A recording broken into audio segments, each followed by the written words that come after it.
Good evening. Good evening, Jamila. I'm going to go off just for about a couple of minutes and grab some water, if that's okay. Oh, yes, by all means.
I'm on now.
Mr. Garza, is James R. Brown with leadership? Yes, Jim said he's on. He can see me, but I can't see him. I'm gonna promote him. Yeah, he's in the attendees. Let me move him in to our room. All right. Anyone else we need to promote from your team? Sandy Thorsten. Yep, I see her as well. Okay. Perfect. They should be with us now. Jim is with us and Sandy's with us now. Yes. Hello. Hi, Sandy. How are you, my friend? Good. How are you? I'm good. Great. I'm on. Hello to both of you. Hello. And I think Penny's going to join us in a moment. I don't know if Yeah, okay.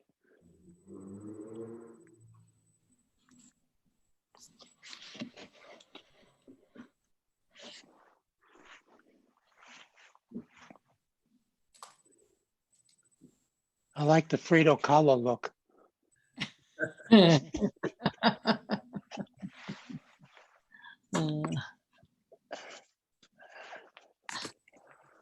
So Ruben, where did you get that character? It somewhat looks like me. Oh, all right. Now I see where you got it. Yeah. That's where I'm not wearing my glasses in the caricature, but yes. Penny Yeah. just texted and said she's having trouble connecting. Penny Pyle. Penny Pyle. Let me see if I can. Oh, I see her. I will promote her into this room. She should be with us now. There she is. There she is. Hi, Penny. Hi, hello everyone. Okay.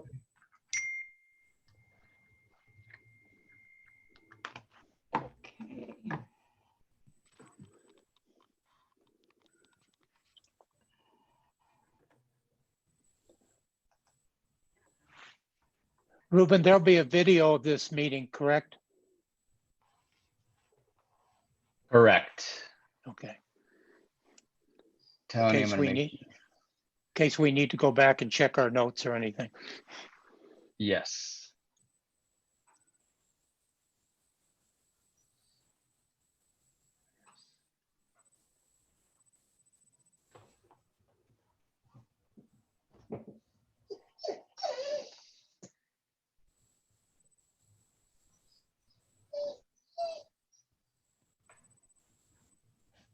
hear a sweet little somebody in the background.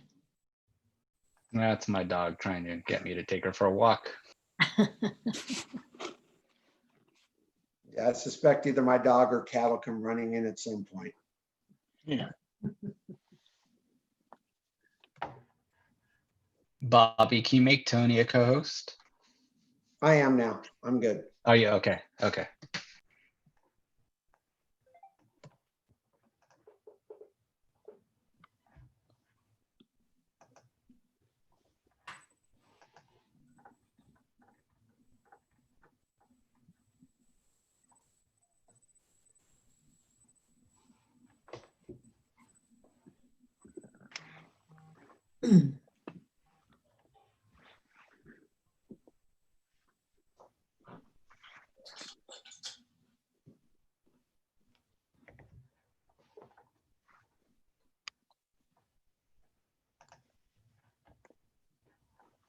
Ruben, are the new board members joining us, or Tony?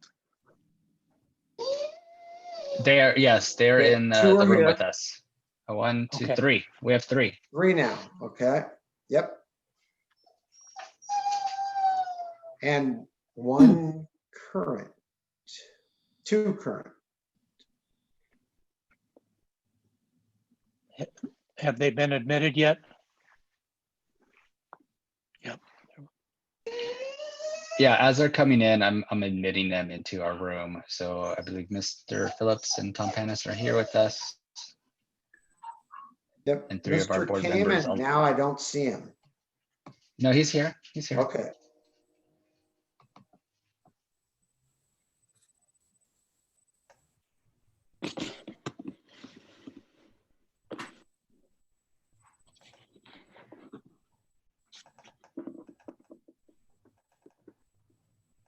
Okay. Our board president is here as well.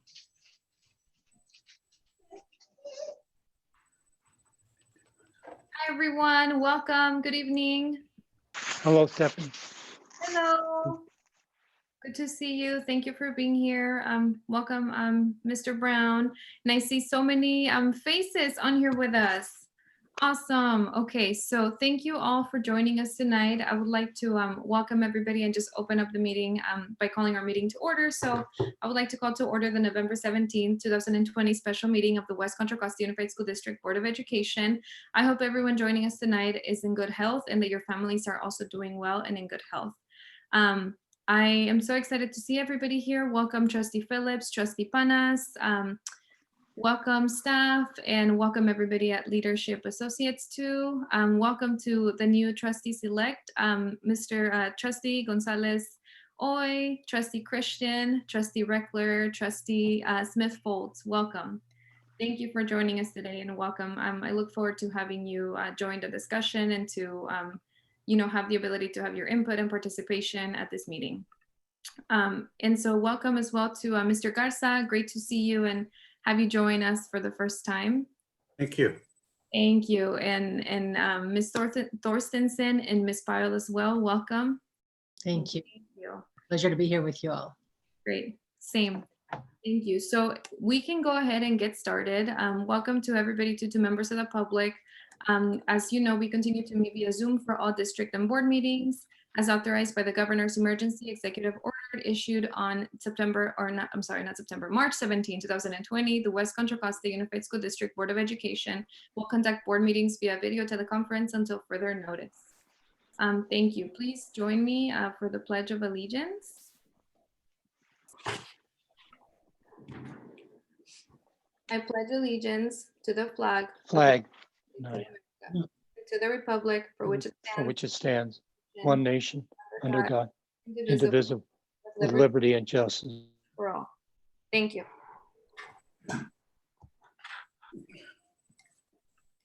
Okay, so if we can have, I'm going to share the meeting instructions and how we're going to engage with Zoom, and then we can have roll call, please. And Dr. Wold, if I can have your support with that. Certainly. Thank you. So I would like to start by sharing how we're going to be using Zoom today and involving members of the public. Please make sure that we're all on camera, if you know, especially for new for new faces on here, so everybody knows who is who when we're having this conversation. We'll be having live public comment via Zoom, and it is our hope for members of the public to be able to participate and share their public comment with the board in a space conducive to a respectful public forum for all. During the meeting, all board members and the superintendent will be on video throughout the board meeting. Staff members and guest presenters are also present and will be on video when they present.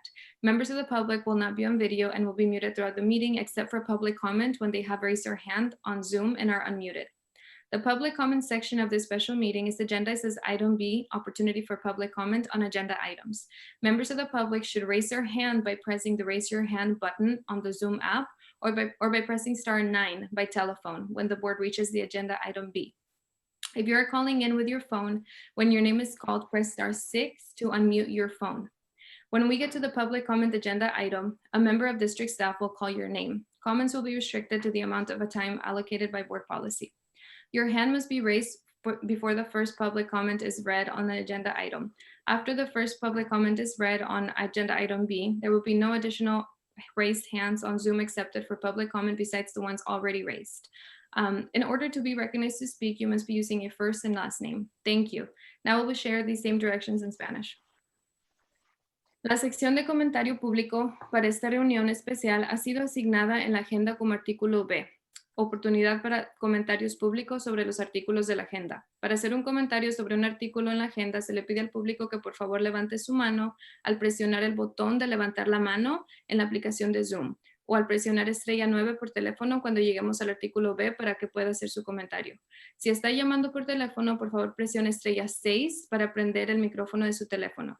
Cuando lleguemos a la parte de su comentario, del comentario público en la agenda, un personal del distrito escolar llamará su nombre. Los comentarios serán restringidos al tiempo asignado por las normas del consejo escolar. Su mano debe estar levantada antes de que el primer comentario se haga en ese artículo B.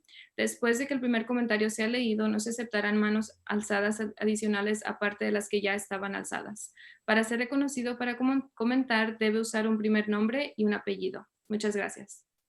Please also note that the meeting agenda can be translated on the webpage where the agenda is posted by clicking on the button labeled English with the little globe icon next to it to translate the meeting into multiple languages. And we also have interpretation services available via Zoom by clicking on the globe icon on Zoom.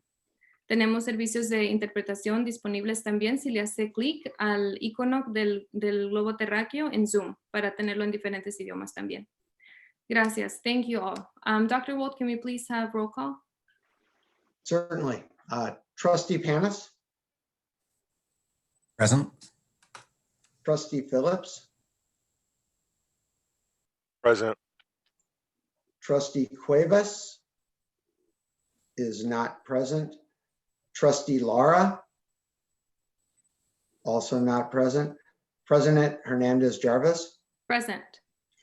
And should I do roll call for the other new potential trustees?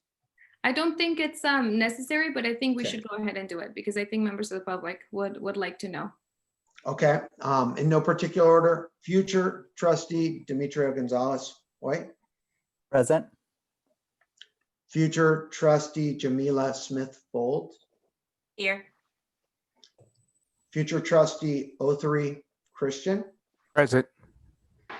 and future trustee Leslie Reckler. Present. Thank you, Dr. Wold. So everybody's here today from the current trustees and the new incoming board member select. So we do not have Trustee Cuevas, and she let me know to communicate with you all that she regrets not being able to be present today, but she will be present at our board meeting tomorrow. Just wanted to let everybody know that. And so then we can get started. We just finished roll call and we're going to go to public comment. So if you would like to comment on any of the agenda items at this special meeting, please raise your hand now on Zoom so that we can get started with public comment for this item. And depending on how many public speakers we have, will determine how long the comments are. So if you have any comment for the ratification of the contract with Leadership Associates, for Superintendent Search Advisement Services, or for the discussion item, facilitated discussion with Leadership Associates regarding Superintendent Search process, now would be the time to raise your hand for members of the public. At this point, there are no hands raised. Thank you, Dr. Wold. So that means that we're going to go right ahead and go to our consent item. And the only consent item that we have is C1, ratify contract with Leadership Associates for Superintendent Search Advisement Services. Dr. Wold, would you be able to introduce this item? Certainly. At the last special board meeting on Friday night, the board interviewed 2 search firms. After deliberation and discussion, the board voted 3-0 to recommend a contract with Leadership Associates to facilitate the superintendent search at a cost not to exceed as listed in the board agenda. With that, we have brought forward a finalized contract for this meeting to ratify prior to a facilitated discussion this evening on the next steps for the search. Thank you, Dr. Wold. And since this is a consent item, we can go ahead and have a motion to approve this item. Before we do that, I think I had one board member-elect reach out to me earlier, and I apologize for not being able to respond sooner, but there was one clarifying question that she would like to make. And so I just want to check with the current trustees, Trustee Phillips and Trustee Panas, if you would be okay with us doing that and then getting to the motion. I'm fine with that. Yes, ma'am. Thank you. Thank you. So Ms. Trustee Breckler, would you be able to ask your question, and then we can go ahead and go to the motion? Thank you. I did. Thank you. Thank you very much for this. I was wondering if someone from leadership might address what a visit to the community might look like in the age of COVID, and what you did last year, and perhaps what you would do this year to facilitate such a visit. Thank you. Thank you, Trustee Reckler. Mr. Brown, or anybody from Leadership Associates, if you would like to share. I'll talk about that. Yes, thank you very much for the question. The last time we did the search, there was of course, this was in the non-COVID age, where a number of people from the staff and community went down to visit the district of the finalist. And this time in the age of COVID, that will have to look a little bit different. Of course, this is now, looking at our tentative timeline and schedule, we're probably talking about late March, or when this would happen after a finalist is selected. What we have been doing during the age of COVID, assuming that the board would like to conduct some kind of site visit, we've been setting up, and we asked the board members with whom they would like to meet and talk about the candidate. And then we set up a Zoom meeting with those people so that we can do it electronically. Some boards choose not to do a site visit, but when it's done, which is the majority of time, for the present time, we're doing that by Zoom, and we ask the finalist to help facilitate on his or her end those meetings by Zoom. Thank you, Mr. Brown, for your response. And thank you, Trustee-elect Reckler, for that question as well for clarification.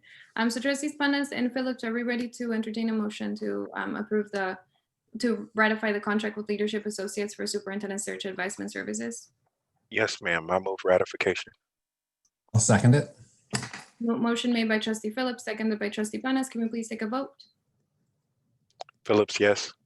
Panas, yes. Hernandez Jarvis, yes. Motion to ratify contract with Leadership Associates for Superintendent Search Advisement Services passes 3 yes votes with 2 absent votes. Trustee Cuevas and Trustee Lara absent. Thank you. Thank you, Dr. Wolf. And we just had Trustee Caden Cotton Blake, student trustee, just joined the meeting. Awesome. Great. Thank you for letting us know. And welcome, Trustee Cotton Blake.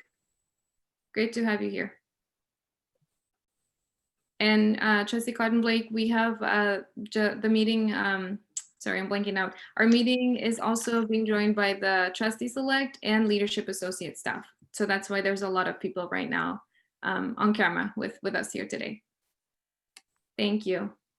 Great. So now we can go to our one discussion item, which is item D, and it's D1, facilitated discussion with leadership associates regarding superintendent search process.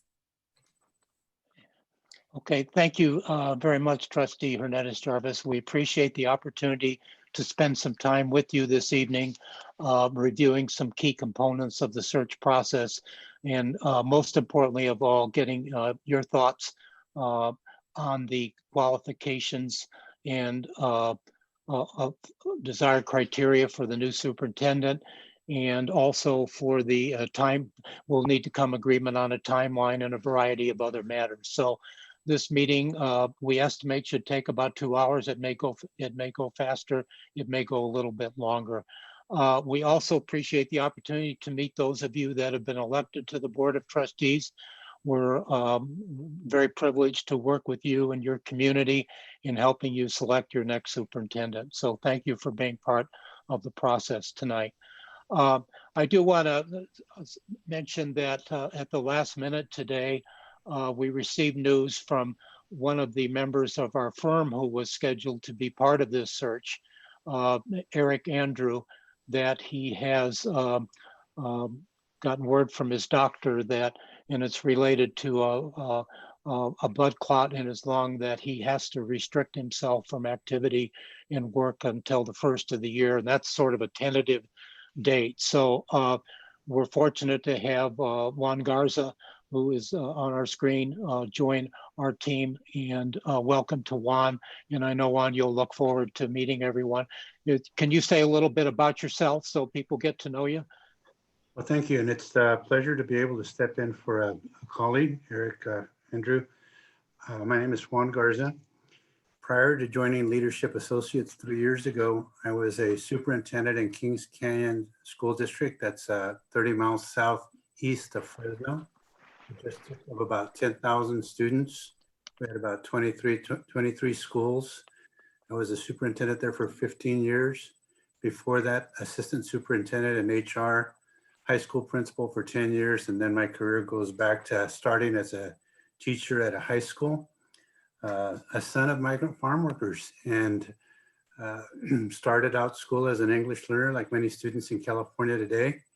And it's a pleasure to be on the team and serve you and your school district. So you will join Trustee Stephanie Hernandez Jarvis as roots in the Central Valley of California. Yeah, so I think you'll probably have some stories to share with each other as we go through the process. Glad to have you with us, Juan, and we're keeping Eric and his family in our prayers and thoughts. Thank you for the nice notes from the board members today regarding that matter. Okay, let me start a little bit just by giving a quick overview of the search process. This might be particularly helpful to those of you that are joining us for the first time. And we have a lengthy proposal that outlines all the services that we provide and everything. And there is a copy of that in the district. It's a public document for people to review. And we would encourage the new trustees on the board, if you haven't had a chance to look at that document, will be helpful because it contains a lot of detailed information about the search process, about our firm, and how we'll be working together over the next few months. I want to divide the process, just this overview, into 3 parts. The first is just been completed, and that's the hiring of a search firm to assist you in finding your next superintendent. That process has been completed tonight with ratification of the contract. So the next major stage in the process is designed to get input from many stakeholders in the community, from staff members, and from the Board of Trustees about the qualities and characteristics they would like to see in the next superintendent. We gather this information through an online survey, and we'll be talking about that more in depth in a few minutes, and also a series of meetings with various groups and individuals in your community. And the present board has helped us develop a list of those groups that will be in the process of contacting, inviting to a meeting. Sandy Thorstenson will go over that process in detail in a few minutes. The information perspectives that we gather from the from the stakeholder engagement process and the online survey, and the information from the board of trustees tonight and the both present and incoming will help us develop a position description or position profile, as it's sometimes called, listing what we're looking for in the next superintendent. There'll be some information about the district and the community. Board members have a copy of the previous position description, which was used back in 2016. So that's a very important document. We publish that on our website. It is sent to all prospective candidates. We ask letters of application to address the information and criteria that are listed in the position description. And we are tentatively looking at having a close to final draft of that ready for the board meeting of, I believe it's on December 16th. So that's the target date to have that position description in pretty good form. We can visit it again at the first part of January if that's necessary. And that's when we start the third part of the process, which is the recruiting and reference checking and interview part of the process. And that'll go through January, February, and March. It takes us, although we will begin on it sooner than that, we will be recruiting candidates and doing our reference checks, making sure the board has good background information on the candidates we will be recommending for consideration for an interview. We do bring all the candidates that applied their names to the board, because it's the board's final decision on whom to invite for an interview. We will give you our recommendations, but it is the board's decision on whom to invite for the interviews. Those interviews will occur at a date to be established, hopefully tonight. They generally, we start first with a meeting with the board to review the candidate pool, and then a week or two later, we meet with the board to conduct the interview process. That usually takes about 2 days. There's an initial round where the board asks the candidates that they've invited the same set of questions, so we have an equal read on all the candidates. Then the board decides whom to invite back for the second round. That is less scripted. It's much more give and take. And sometimes boards will invite back 3 candidates, sometimes 2, sometimes 1, but that's the board decisions. And I know that they always learn more in the second interview about the person that they would ultimately like to hire as their finalist. After the finalist is selected, then the board has the option of conducting a site interview. And there was a question asked about that just a few minutes ago. That's the board's discretion whether to do that. And then after that, there's final negotiations on the contract with the prospective superintendent. We ask the board to have its contract parameters ready before the interviews. And we also ask those invited to an interview to submit their contract parameters, because we want to make sure that we're not bringing anybody forward to the board that doesn't fit within the general parameters that the board has identified. We'll talk a little bit more about that later. So to recap briefly, the hiring of the search firm has been completed. We're now moving toward the stakeholder engagement process through meetings and an online survey that will lead to development of the position description. In January, we'll begin the recruiting of candidates, both statewide and nationally. And then in March, we'll meet with the board to ask who they want to invite for an interview. And then we'll conduct the actual interviews, the site visit, and approval of the contract. So that's a quick overview of the search process. We will discuss parts of that process much more in depth now. And if we could move to that, I think some questions that people might be answered as we go through the more detailed parts of the process. Is that okay to do that, Trustee Hernandez-Jen? Yeah, that's totally fine, Mr. Brown. And I was wondering too, if you want to have any of the documents that are attached shared on the screen. So we have them as points of reference in the conversation, but if you have a specific idea of how you wanted to facilitate this, I'm okay with that if we don't need to have the screen share. But if that can enable and enhance the experience of the discussion, then maybe we can do that. Well, there are a couple of items that will, for example, we talk about the stakeholder meetings, we might want to take a look at the list of groups that have been identified to date by the board, because we want to get that finalized tonight. And we might want to look at the time, we'll have the timeline document that we can share screen with. And Penny Pyle has these documents ready to take a look at. So the proposal itself is rather lengthy, and we're not, that's available as a hard copy for those that want it. And I know all the board members have it. So is that okay? Yeah, that works. Okay. So the next part of the meeting is to get your thoughts on desired qualities and characteristics for the next superintendent. And I'm going to turn this over to Sandy Thorstensen. Thank you, Jim. The first stage here is it's a very, very important to seek community input. And as Jim mentioned, we've received a very extensive list of those groups that you want us to be able to meet with via Zoom or via our conference line to ensure we get all that input. But we want to start with you, start with the board and with the trustee elected board members as well, to seek your input. So we're going to ask the same questions of you as we will with all the groups that you've identified. And then there will be others that will be invited to attend. And in addition to that, there will be an online survey with similar questions that'll be posted on your website that everyone will be invited to respond to be able to make sure that this is a very inclusive process. So the first question, there are 3 questions that we'll ask of you that we'll ask of all the other groups, and starting with you. And the first question, I'll share the questions, then we'll go back to the first question to receive everyone's input. The first question is, what are the desired qualities and characteristics that you would really like to see in your next superintendent?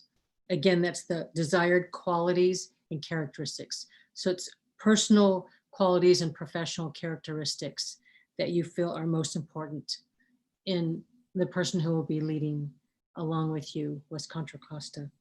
The second question that we'll obtain your feedback on are what you believe the district's most important strengths are. The strengths. And again, we'll ask that question of all of the folks who we will receive input from. And the third and last question is, what are the district's challenges? It's important for the candidates to know what the strengths are, what the challenges are, and important for us as we work really hard to recruit and vet candidates, that it's a good match. We've got to make sure that candidates are a really good match for what you need. And we can only know that by seeking your input and your community's input on these 3 questions. Again, desired qualities and characteristics, personal, professional qualities and characteristics, the district's strengths and the district's challenges. So with that, I'd like to, and I really greatly appreciate that Penny Pyle is going to help us ensure that we get all of this feedback down in our Google Doc, and Jim and Juan and I will be taking notes as well. So with that, I'd like to open it up to all of you, board members and just recently elected board members, to provide your input. And we'll start off with that first question: desired personal qualities and professional characteristics that are most important to you in the person who's going to be serving West Contra Costa as your leader. Great. Thank you so much, Ms. Thorstensen. And I have the rotation down. I wrote down, the names to take turns, if that's okay. If it seems too structured, then we can just, if you're not ready to go, you can just say, I don't have anything yet, or I'm still thinking about it. I had Trustee Phillips, Trustee Panas, Trustee-elect Smith-Foltz, Trustee-elect Gonzalez Oy, Trustee-elect Christian, Trustee-elect Reckler, and then myself. Thank you. Also, if we can begin, and Student Trustee Cotton Blake is experiencing some internet issues, I think, as many of us experienced earlier today. So hopefully he'll be able to join us later today. So if Trustee Phillips can get us started with the discussion, that would be great. Thank you very much. So we're beginning with qualities and characteristics, right? Correct. Okay. I would like our new superintendent to have a doctorate in education. I would like the person to have actual experience as a superintendent. I would like the person to have very strong management skills. I would like the person to have strong teaching, learning, and coaching fundamentals. And I have this written out. I'll go through it for everyone to hear, but if you need me to email it, I can do that as well. Thank you. I would like the person to have significant experience working in low to moderate income urban and or suburban school districts. I would like the person to have a proven track record of turning around low performing school districts. I would like the person to be fiscally conservative. I would like the individual to be confident yet humble. And what I mean by that is I want them to be confident in their ability, not hubris, but confident because they know what they're doing, right? I want them to be confident in their ability, but I want them to be humble enough to be able to listen to other people, whether that is board members or cabinet or staff, basically not somebody who is a know-it-all or thinks they are. I would like the person to be firm, yet fair with employees. I would like the person to be unassuming and modest. And what I mean by that in particular is I would like to see someone who the most important thing for is really to just kind of get the work done. And that's kind of, and I think you may have heard me say some things like this last time, but someone who just wants to get the work done and is not, you know, so concerned about being on TV or press releases or whatever, but just someone who, I'm here to do the work. I'm about the work. Somebody who, obviously the person would be the superintendent. So obviously they would stand out just for the role that they have alone, but not someone so much relishes in standing out, but who is more focused and concentrated on getting the work done. The next thing is I would like the person to be ethical. And after that, I would like the person to be apolitical. And what I mean by that is we don't need a sixth board member. We need a superintendent. We don't need a politician. We don't need that. We need the superintendent. In some ways, I'll almost say we need almost a bureaucrat in a way. And I don't mean that in the negative sense that people use oftentimes, but I mean it in the sense where I was talking about before about the unassuming, modest person who is really just about the work and can leave all of that other stuff alone. And then the last thing that I have for qualities and characteristics is I would like someone with a very strong work ethic. Thank you, Trustee Phillips. Trustee Panas? Thank you, President Hernandez-Jarvis. I wrote 6 things down that I considered the most important things. The first one was experience as a superintendent in a large urban school district. The second one is complete transparency in decision-making and in spreading all information, good or bad, out to the community. A superintendent with a track record of student learning success. Superintendent with a fiscal background or experience in balancing and aligning budgets with strategic plans. A superintendent who takes ownership of challenges, who is willing to be held accountable for outcomes, and who's willing to hold the staff members underneath him, his cabinet members and others, accountable for outcomes. And a superintendent who listens to and honors the assets and perspectives of the community. So those were the 6 items that I thought were the most important to me. Thank you, Trustee Panas. And I would like to welcome student representative or trustee, let's see, Trustee Garcia Avila is here with us. Trustee Cotton Blake is not back yet, but oh yes, Trustee Cotton Blake is here. I see him now. Great. So thank you for joining us and welcome, Trustee Garcia Avila. And I think you may have arrived a couple of minutes ago, but we're having that discussion right now for agenda item D1, facilitated discussion with leadership associates regarding the superintendent search process.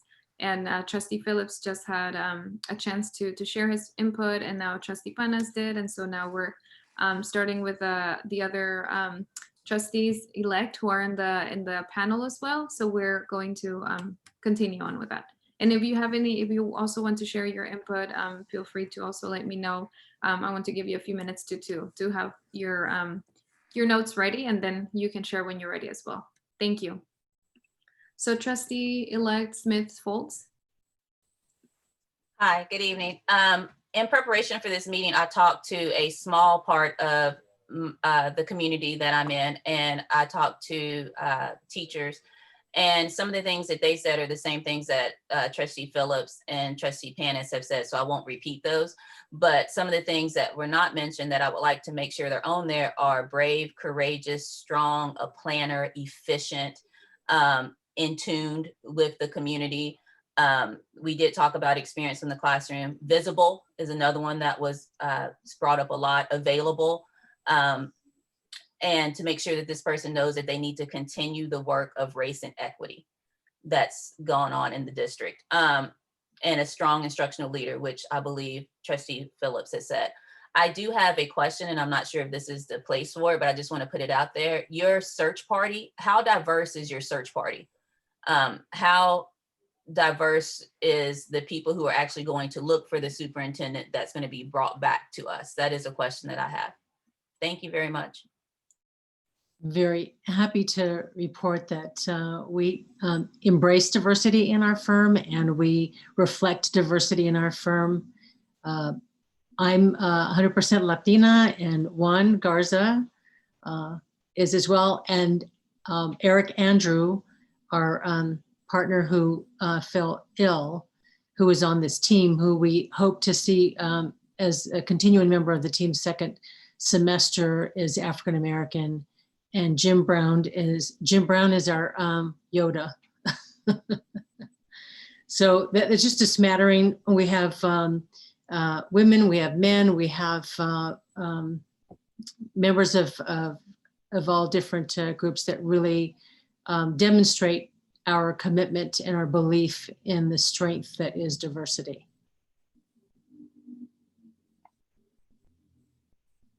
And if I may ask, you had such wonderful input, but I wasn't getting it all down fast enough. You mentioned brave, strong, a planner, visible, available, but I know I missed a few in that first listing. Would you mind repeating that initial part? I can send it to you in an email if you want, if we want to just keep moving, but I talk really fast, sorry. But I can send it to you in an email, but you've got most of it, but I will send you the list. Okay, I greatly appreciate that. We just want to make sure we don't leave anything out. And I listen fast, but my hands don't move as quickly as my ears. Yeah, and we do appreciate the emails. So Trustee Phillips saying, please send those to us. We do give you a summary of what we heard. So we don't want to miss anything. So thanks for doing that. The other thing I might add, I mentioned that this input that we receive is a real driver for ensuring that the candidates that we recruit are a good match, a really, really good match for West Contra Costa. But the wonderful additional benefit to this is at the end of this whole process, we provide this complete report to you, but whoever it is that you select, that person will then have the wealth of all of this input from their board that they serve and the community that they serve. The certificated classified staff members, the kids, parents, community leaders, members of the community. It's a really, really an asset beyond belief to the new superintendent to understand what the strengths and challenges are of the district and what the expectations are. before they even hit the ground running. Thank you. Thank you so much, Trustee-elect Smith-Foltz. And Trustee-elect Gonzalez, I keep on saying "oy," and I'm just thinking that it's "hoy," right? That's right. Yeah, it looks apologize. Spanish, but it's not. Hoy. I apologize. So thank you. If you can please go ahead, Trustee Gonzalez Hoy. Thank you, President Hernández-Jarvis, and also thank you for inviting us today, and Trustee Phillips and Trustee Panis, who really appreciate being part of the team already. It's exciting. You know, I completely agree with a lot of things that were just mentioned by Trustee Phillips, Trustee Panis, and Trustee-elect Smith-Foltz. The only things that I would add is I would love to have a learner, and I mean by that, it's not someone who's learning how to be a superintendent, but someone who wants to learn about our district, someone who's hungry to learn about our students, about our schools, someone who listens, goes really hand in hand with that. And then someone who's really inclusive, who has a track record of being inclusive of all stakeholders and voices, especially our students in their district. And lastly, I just wanna really focus on that equity-minded comment by Trustee-elect Smith-Foltz. That's really important to me as well. Someone who's has a track record on looking at equity in their district and is able to look at resources and spread them in an equity-minded way, as well as, you know, looking at the needs of every site. And let me see if I missed anything. I had a laundry list of things, but Trustee Phillips mentioned most of them. So thank you, Trustee Phillips, for that. And someone who's humbled. I really like that by Trustee Phillips. So thank you for that. And that's it. Thank you. Thank you, Trustee-elect Gonzalez Hoy. Trustee-elect Christian.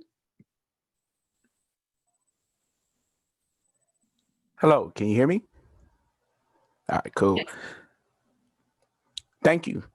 As I was sitting here reflecting on the desired personal qualities and characteristics, I believe that the superintendent should be outgoing, connecting to all the schools and the communities, because our district is made of different cities, and we need to build a strong partnership with all of our cities, from Hercules, San Pablo, El Cerrito, Richmond, all of our surrounding areas.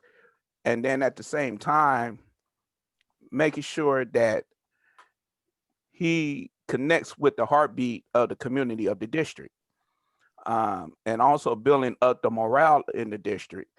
And by understanding that our district is right now is at a low, but we need somebody that can come in and motivate and help our district to go to another level. So basically what everybody, all the trustees have said, I agree. And Trustee Phillips, Trustee Panis, of the information they mentioned, I believe that our superintendent also should be able to connect with our student population and recognize that our student population is diverse, and we want to show equity across the board with all of our students. And so, so I'm looking for a superintendent that has a passion and a drive that can make things happen. And that's pretty much. Thank you. Thank you, Trustee-elect Christian. Trustee-elect Reckler.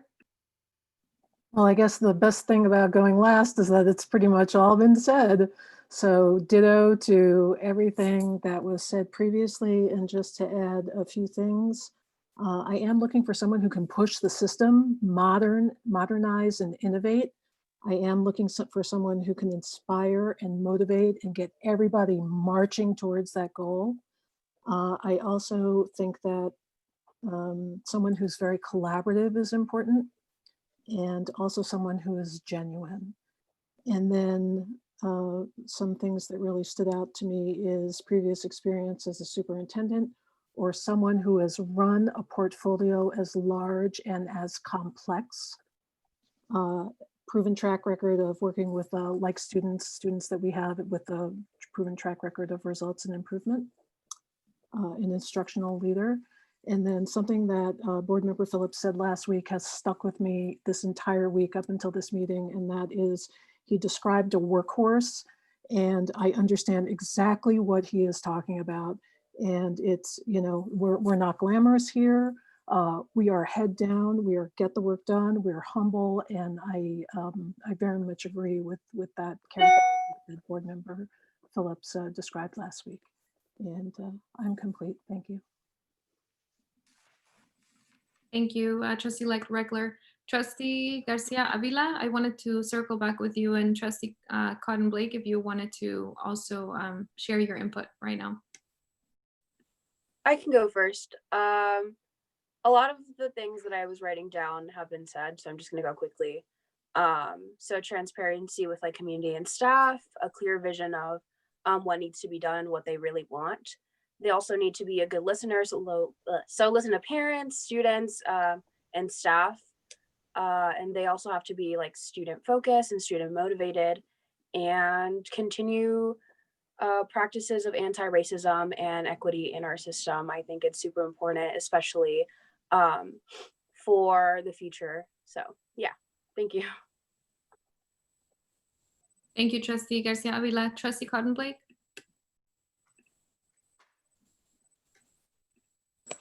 All right. Good evening again, everyone. The biggest thing for me when it comes to a superintendent, including everything that was stated here tonight, would have to be a superintendent with vision.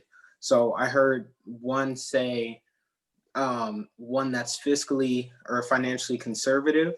I understand that, and I would appreciate that. But if he or she had that mindset, looking in the long-term vision, essentially, on how they would like the district to grow, how they would like the district, what programs they'd like to be added throughout the years, not just looking at a possible small term, but looking at where do we want to be in 10 years, 20 years, and what are they going to do now to put those pieces in place and get us where we want to be. And again, to express how much I agree with the learner, one that wants to learn, the culture of our district, who we are, what we represent, everything from principles to simply the history of our district. It's imperative that they are a learner in that sense. Thank you. Thank you, Trustee Cotton Blake. So I think I will, affirm my agreement with a lot of what has already been shared. I think that for me specifically, I think that we need to have someone that, I completely agree that we need to have someone that has had superintendent experience before. I think that is completely, just something that I keep on hearing from everybody. Someone who has had not just experience as a superintendent, but successful experience as a superintendent, especially in a district that is largely Latinx, African American, and Indigenous, and has students that have been historically underserved. So someone who knows how to work with the populations in our district and does it in a way that it has racial and linguistic sensitivity and competence as well. And so I think that we need someone who has an unwavering commitment to racial equity and the ability to reflect and plan long-term in community with others. So someone who is able to partner with community members and not just for the district, but for the whole community to thrive. So someone who's able to open the door and bring more people in into this work. And the ability to create long-term plans for literacy, someone who has a clear commitment that every single child is going to be literate by 3rd grade, no matter what. That is the baseline for every kid.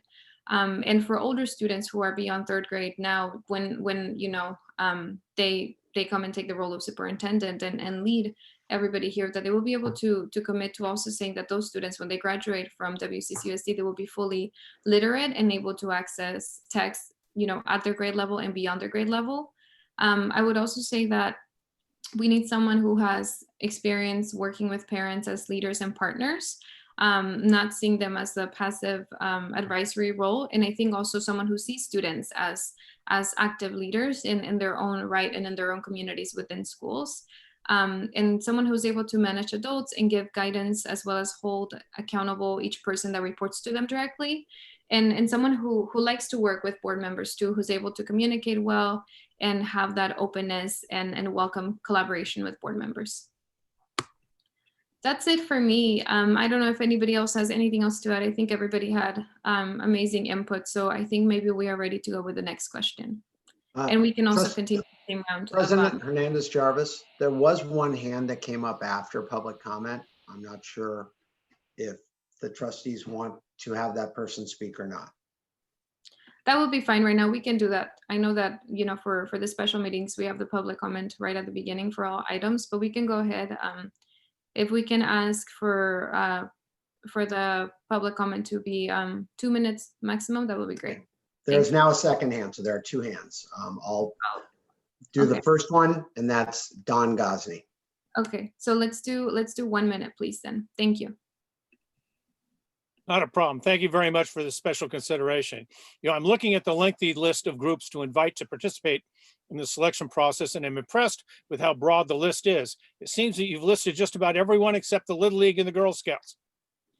I'm sorry, my list just got disappeared. There we go.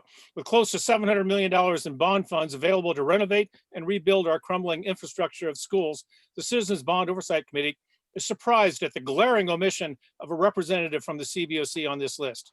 This speaks volumes to the community about the process and how insignificant the list maker considers the proper spending of nearly $750 million of taxpayer funds. To say we're disappointed would be an understatement. Perhaps this can be reconsidered before it's etched in stone.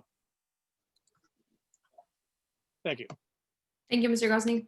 And our second public comment is Fernandez Petronila, and you can unmute.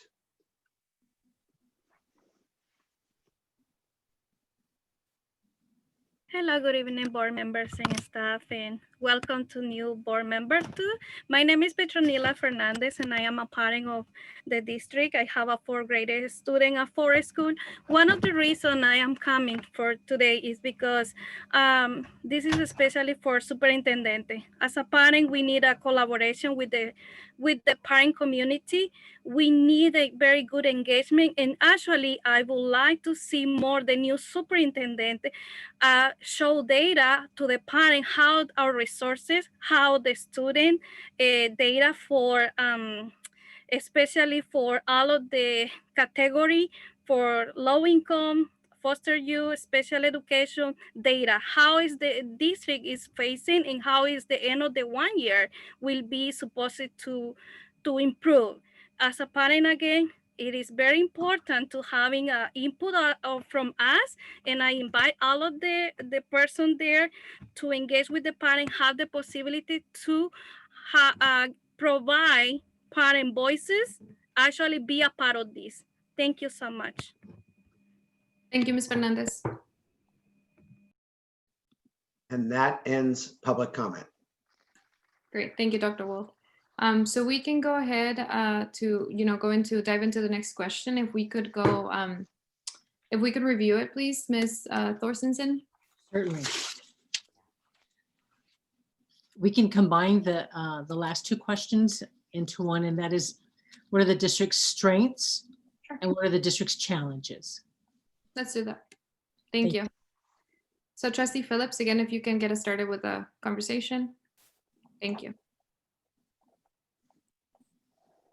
On mute. Okay, there we go. Thank you, President Hernandez Jarvis. I want, if it's okay, to just backtrack for a little bit. One is I want to acknowledge Ms. Petronila's comment about somebody who is data-driven, and I understand there is some need for flexibility, but I do agree with her that it's important that when we are making decisions, that we are basing our decisions on something, and what we do oftentimes here anyway, that should be most always times here, that should be student data, student outcomes. So I want to thank her for that comment. But where I really want to step back for a moment is I've heard a couple of times folks say that the current board submitted groups of stakeholders for the community to potentially be interviewed for these input sessions. And I could have missed it, but I personally don't recall seeing that list go out. And Mr. Gosney go out before it went to you all at leadership. Mr. Gosney just called in and made a comment about it as well, which is also why I'm bringing it up, because I actually came tonight with some comments around groups. And I really think that it is absolutely fantastic that the current board, under the leadership of President Hernandez Jarvis, had the foresight to get this started so it can be completed by the next board in a timely fashion.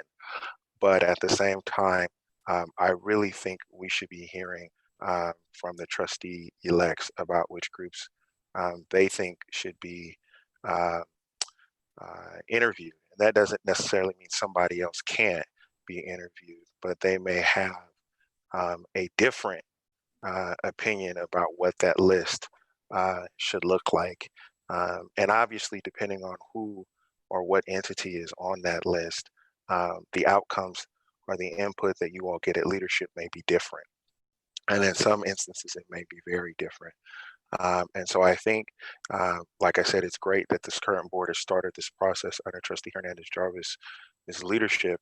But I think as far as like really kind of sculpting how it moves forward, I think the right thing is for the trustee elects to really have a big say in that. And I think that includes them being part of, I wasn't part of a discussion about the groups, but I mean, I think that includes everybody who's coming on the new board being part of that discussion. So I would like to talk about that at some point this evening. And Trustee, yes, ma'am. if I may interject a little bit, so I can clarify a little bit about this, and then you can get back to your answering the question. And Trustee Panes, feel free to also chime in. So Jim Brown explained that usually this happens, the list is generated at the meeting. And Trustee Panes had actually sent a great list that it's very comprehensive. It's much longer than the items listed on the one that was posted. So I think maybe we can get some input from Leadership Associates as to how it was narrowed down to those 20. And I'm sure that we're going to hear from all the trustees elect tonight on who else to add. But I just wanted to get that out there. I think, Trustee Panes sent the email with a really comprehensive list, and I added a couple, but because of the Brown Act, I didn't think, about like sharing it or sending it to a third board member. So that was my thinking behind that. But this is not this is not the list. It's something to build on. So I don't know if Trustee Panes wants to clarify any of that, but this is certainly a starter list that is going to be added on too. Thank you, President Hernandez Jarvis. I think that pretty well describes the situation. I did have a list, like with 40 or 50 community groups on it. Somehow it did not get incorporated into the list that was presented this evening. If you like, I can try and get an email out here very quickly with all those people on it, or we can do that. You can just take that list and send it out at a later date. But certainly we want everybody's input on who that should be. But your comment about the Brown Act was, I know that's what you had said to me, and not wanting to step across any lines there. Yeah, and if you would like to, Trustee Panes, after everybody's done sharing their input, if you want to name the groups that you had entered there that you don't see on that you didn't hear tonight at the meeting, you can certainly read those too, or I can read them too. That way those get entered into the public record as well, so that everybody hears about them too. Thank you so much for the clarification, Trustee Panes. And Mr. Brown? Mm-hmm.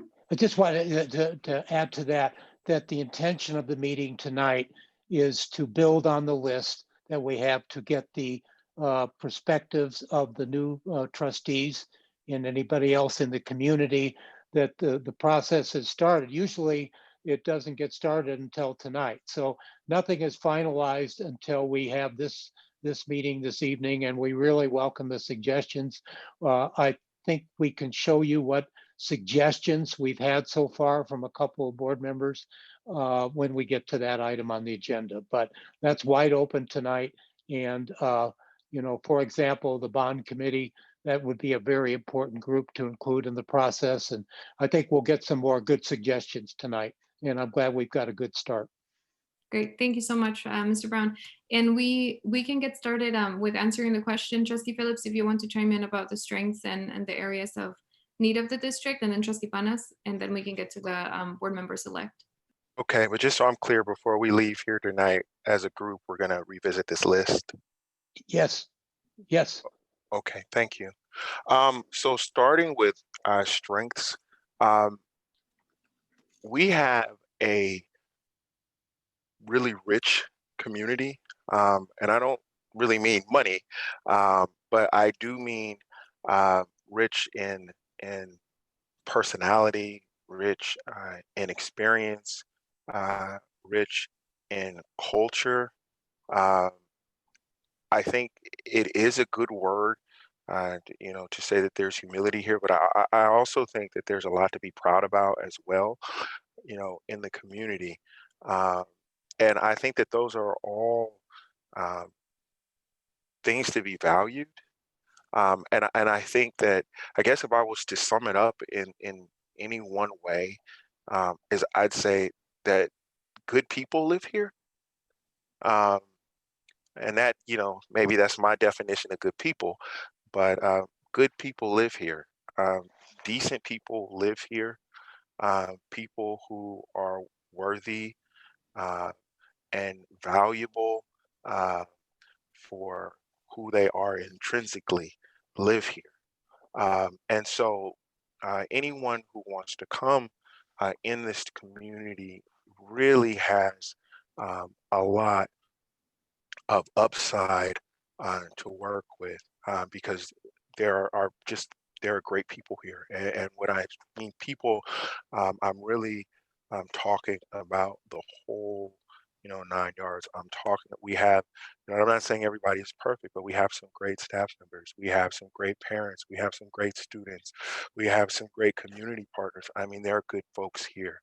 And I think that people need to realize that as they come, because I think sometimes what happens um, is you can look down on certain folks for different reasons, and not necessarily always see the value that they have. And so the people here have value, and I think that's a strength. Um, and then in addition to that, I would say that people here um, are really hungry um, for a better way, and specifically a better way around how their children are educated. So you have people who are willing, and you have people who are eager. So people are open to change. People are open to doing things a different way, um, but they just want results that they can see, and they don't want to be, sold, goods, um, or bill of goods. And I think, that kind of brings me into like challenges, because I think that people have gotten their hopes up uh, on many different occasions in this school district, and even not just in the school district, but including in some of the cities that are in the school district for different things. People have gotten their hopes up, and their hopes have not come true. And so while you have people who are hungry for something better for themselves, for their families, you also have some people who I think are a bit jaded, and I would say rightfully so, because of past experiences that they've had. So that's something that somebody would have um, to understand or be able to navigate the complexities thereof. Um, and two more things I'll leave for challenges, because I think they're the biggest ones. Uh, Academically, um, our kids are not performing um, where they should, not even close to where they should. I'm a very firm believer that when uh, kids don't really fail. They may not perform the way we want them to, but when a kid doesn't get it right, or when a kid has a problem, or when a kid quote unquote fails, it's because some adult somewhere along the way um, failed them. And so, you know, their issues or whatnot are byproducts, you know, of ours. And so, you know, you have this situation where, you know, we have low academics. It's not, I really don't think it's the kid's fault, but it's somebody who has to come in here and realize this is the situation. Um, and you know, we don't need, you know, people blaming the kids. And quite frankly, we don't need people blaming their parents because the parents went to the same schools before the kids did. So it's really a systemic cyclical thing that we have going on here. And somebody who recognizes that. And then the other thing that I wanted to point out, challenges, is, you know, funding. We do have a high needs population, and we have a lot of demands, you know, that are on a limited budget. So it's trying to figure out how to deal with that and get the kids, you know, what they need, and realizing that we don't, you know, we really don't have a credit card. Uh, so I guess it's balancing. So those are my comments for strengths and challenges for our district. Thank you, Trustee Phillips. Trustee Panas?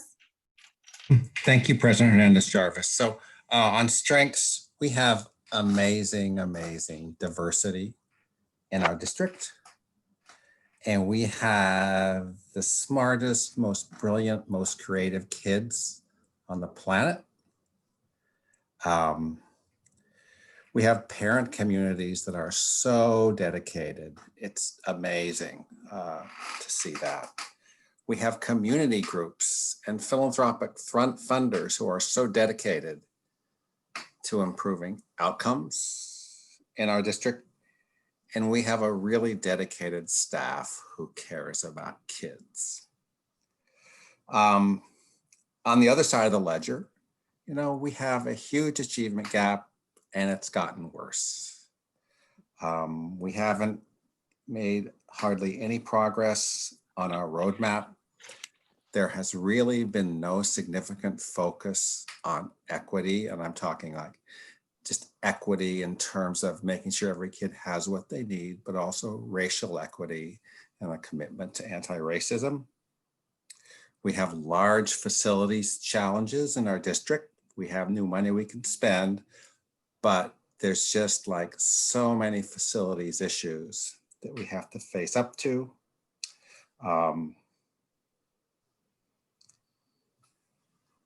And we've never really been successful in saying, this is our plan, everybody, let's get together and execute that plan. So those are my thoughts on our strengths and our challenges. Thank you, Trustee Panas. Trustee-elect Smith-Foltz? So I just want to make sure before I move on to strengths and challenges that I make sure that I want to let it be spoken that I would like to have a superintendent that likes and loves kids. Needs to be on there. You have to like and love kids. I'd also want a superintendent, and this is just for me, this is not what the community has said. I just want to make sure that I want someone who's in it for the passion, not the paycheck. I want to make sure that there's someone that chooses this district. I want them to know the district. I want us to be transparent with who we are. And then I want them to choose us in all of our everything that we are, our whole being. I want them to choose us because that shows a level of investment. Finally, don't limit the search to just people who have that certain experience we're looking for, because understand that we're dealing in a system to where you may not have a lot of Black women who are superintendents, but that doesn't mean that a Black woman couldn't be a superintendent just because the system has not allowed a Black woman to get to that level of accomplishment. So just keep it open, keep it broad, know that experience comes in different shapes and forms in the education system. You can have more degrees in a thermometer and not be able to do the job. So just make sure that we keep it bold, but experience and exposure is key. But that experience and exposure comes in many different forms. So be in depth with your search for who's going to be best for this district. Our challenges and our strengths are the same thing. We're a big district. It's our blessing and it's our curse. We're huge. We cover a lot of ground. We cover a lot of different cities. We cover a lot of different student populations. So that's our blessing and our curse. Our district should be seen as a both and. So you have you have students who achieve and you have students who don't. And that achievement level is not where it's supposed to be. So be clear within that. They achieve at wherever we put that cap on the district, but that's not where we want them to go all the way. We have trust and we have mistrust in the communities. We have hunger and we have complacency in the community. I want to make sure that it's known it's just who you ask. You can get a different answer based on who you ask. So whoever's coming into this district has to ask everybody. And everybody is meaning taking an intentional look at those subsections and those groups that make our community run and make our community function. So I want the search committee to be aware of that. Don't have a meeting at 10 o'clock in the morning. You're only going to get a certain group of people that show up to that. Don't have a meeting that doesn't have translation. You're only going to get a certain group of people that show up for that. So be intentional on who you ask and want to ask everyone and do it in multi-layers and multi-different ways, because that's what our community is. It's a layered school district. So remember the both and. Thank you. Thank you, Trustee-elect Smith-Folds. Trustee-elect Gonzalez-Hoy. Thank you, President Hernandez-Jarvis. So I agree with a lot of what my colleagues have said. What Mr. Penna said about diversity, I 100% agree with. That was the first thing that came up as a strength to me. And also that we're resilient. I think our communities are incredibly resilient, no matter the challenges that are brought forward. Whether staff responding to emergencies or as students responding to what they have to deal with at schools on an everyday basis or in the community. And same with parents having to navigate a very difficult and large system, like my colleague Smith-Folds mentioned. I think that one of our strengths is also to add to what Trustee Pennis mentioned. We have a lot of community organizations that want to be involved, want to support, and honestly want to even sometimes give resources to our district to help it become better, or to serve all of our kids social emotionally, like our Rice Youth Center. But sometimes they feel like there's an iron gate that they're not allowed to go through. And sometimes they feel like they are not appreciated or welcome. I also think that, like, you know, in my day job, I work with 9 districts in the South Bay. And I think that one of the things that makes us special is that we have also great relationships with labor. Our labor groups are wanting to support us, are wanting to work with the district, are wanting to have positive relations, are wanting to collaborate to make schools better. And that's rare because I see it in many districts that are urban and large like ours, where there's very poor relationship between labor groups and management.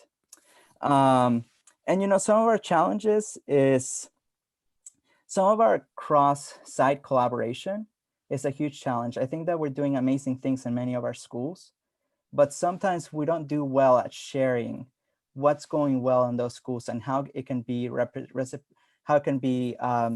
done differently or done again in other schools, how we can learn from one another. And I think it's because of the challenge that we're so big, but we don't also offer the opportunities for teachers to collaborate with one another. And I don't mean within the site, but I mean with other sites or grade levels.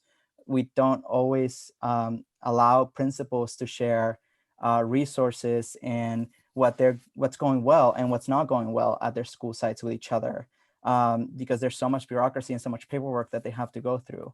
And I think that part of our challenge is also our professional development opportunities. I think that, you know, we have a lot of people, a lot of staff that are hungry for those opportunities. I've been excited to see the equity trainings that have been going on lately, but I think that people want more trainings, want more specific trainings to support what they're doing at their schools. And then I think transparency and decision-making is definitely a challenge that we constantly hear, or I constantly hear, excuse me, that people feel left out, especially our youth. I think that our inclusion of youth lacks in every level of the system, whether it's at the sites or whether it's by the board or whether it's by the district themselves, whenever we have a decision to make. And lastly, for time, I think also our support for our bilingual program is a huge challenge to me. As an ex-teacher in our district with a bilingual program, I've seen how we don't support the program itself to the extent that we should. And I know that under the leadership of Mr. Aurelio now, we're heading in that direction, but there still needs to be quite a bit more support that needs to occur. I have more, but President Hernandez Jarvis, it's okay if we email them later as it comes? Okay, wonderful, thank you. We greatly appreciate that. Thank you, Trustee-elect Gonzalez Hoy. I just wanted to let everybody know that Trustee Cotton Blake had to head off. So he just wishes, he says that thank you, that it was a pleasure to meet all the trustees elect that are here with us this evening. So thank you, Trustee Cotton Blake, for being here with us tonight. If we can have Trustee-elect Christian go next. Yes, thank you, Trustee Hernandez. One of the things I look at, our strength is our diversity. We're made of many cultural backgrounds throughout the district. We're looking at our teachers, our classified staff, our students, and then we have our stakeholders from the community. So you're looking at our strength. And now when it comes down to what are the challenges is about building community and making sure that we're showing equity across the board to all of our schools, to our students, teachers, classified staff, to everybody in the district. We have to build the lives of our young people. And one thing I want to see in a superintendent is understanding that the foundation is very important, especially in our elementary schools are the foundation to all of our students. And if all of our students get a good, strong foundation, our kids will go to the next level. We have to make sure the resources are going to all the schools and making sure that everybody is on the same equal playing field of getting their education and those resources to help our students and having wraparound services. So a superintendent, number one, has to care about our kids, about our students, and also wants to see the best in everybody. And also, I just want to go back and mention the morale. The challenge is that making sure the morale is that making sure everybody's connected. Our morale, we are at a low time. We're very low in morale in our district. So we got to lift it up, and we need somebody that understands and able to communicate and appreciate people and not talk down to people, but lift people up. A great leader leads by an example. So we need a superintendent that can lead by an example and be the superintendent and to take our district to another level. That's all I have at this time. Thank you. Thank you so much, Trustee-elect Christian. Trustee-elect Reckler. Yes, thank you. Once again, I don't have too much to add going last. There's a few things I'd like to reiterate. Certainly our greatest strength is our diversity. It's just so wonderful and rich here. Our students are fabulous. Our families are fabulous. Always supportive. I'm also very thankful for our good relationship with labor. We really do have a great relationship with them, and it is very important. We've worked really hard to make that happen, and I'm proud of it. As far as challenges, working across 5 cities and a number of unincorporated areas, that is a challenge. There's no question about that. There's 5 city councils, there's unincorporated boards, neighborhood councils. I mean, it is a lot to navigate. Also, diversity is a challenge in that we serve every student and family imaginable. We have students that are the daughters, sons and daughters of millionaires, all the way down to, we've got schools that have been on the program improvement list for as long as any of us can remember. So serving the needs of that great spectrum is, difficult. And equity has been a challenge, no question, to invest and to really look at our district and with an equitable lens has also been a challenge. And with that, I am complete. Thank you. Thank you, Trustee-elect Reckler. Trustee Garcia Avila. Thank you. I'm gonna start off with strengths. So I feel like our first strength would be like growth. I know that we fall a lot of times, but we get up and grow from it. And also our community is so together. I feel like when there's something wrong in our community, we team up and come together and fight for what we believe is right. Um, Weaknesses, I would say communication. I feel like we lack a lot of communication with our community. And, you know, I've been also a part of that communication weakness as a student trustee. At first, I didn't really get like the memos and stuff like that. So, yeah, also teacher retainment. I remember growing up, I would get close with the teacher and then they would leave the next year. So that wasn't very great. And another weakness would be inclusivity. So that goes back to retaining teachers more, you know, BIPOC, and also changing our curriculum to be more LGBTQIA plus inclusive, and teaching us like real history and real life things. So. Thank you so much, Trustee Garcia Avila.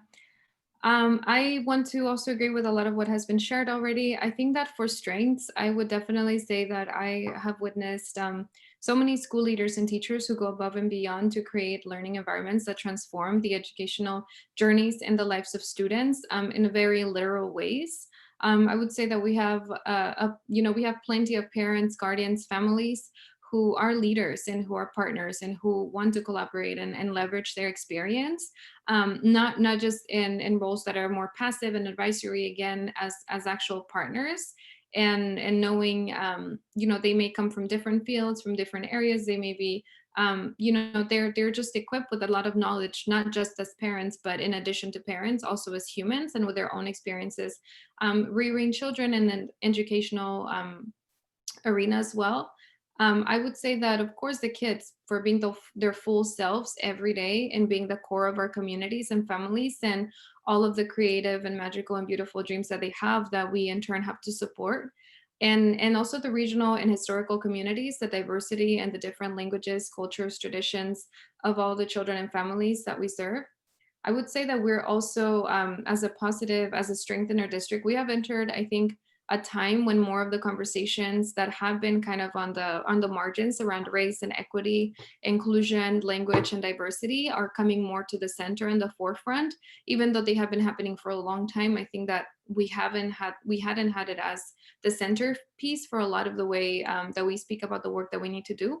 So I think that we have entered a time when these are all conversations happening alongside other conversations that have to do with academic achievement, financial solvency, and all of the things that affect our district and students. Challenges, I would say that we definitely are seeing educational opportunity and equity gaps exacerbated by the pandemic and the effects that we are, beginning to see and that we'll be seeing in the next few years as well and needing to address. I would say that there's also mistrust in the community, and there's a lot of mending and healing work necessary.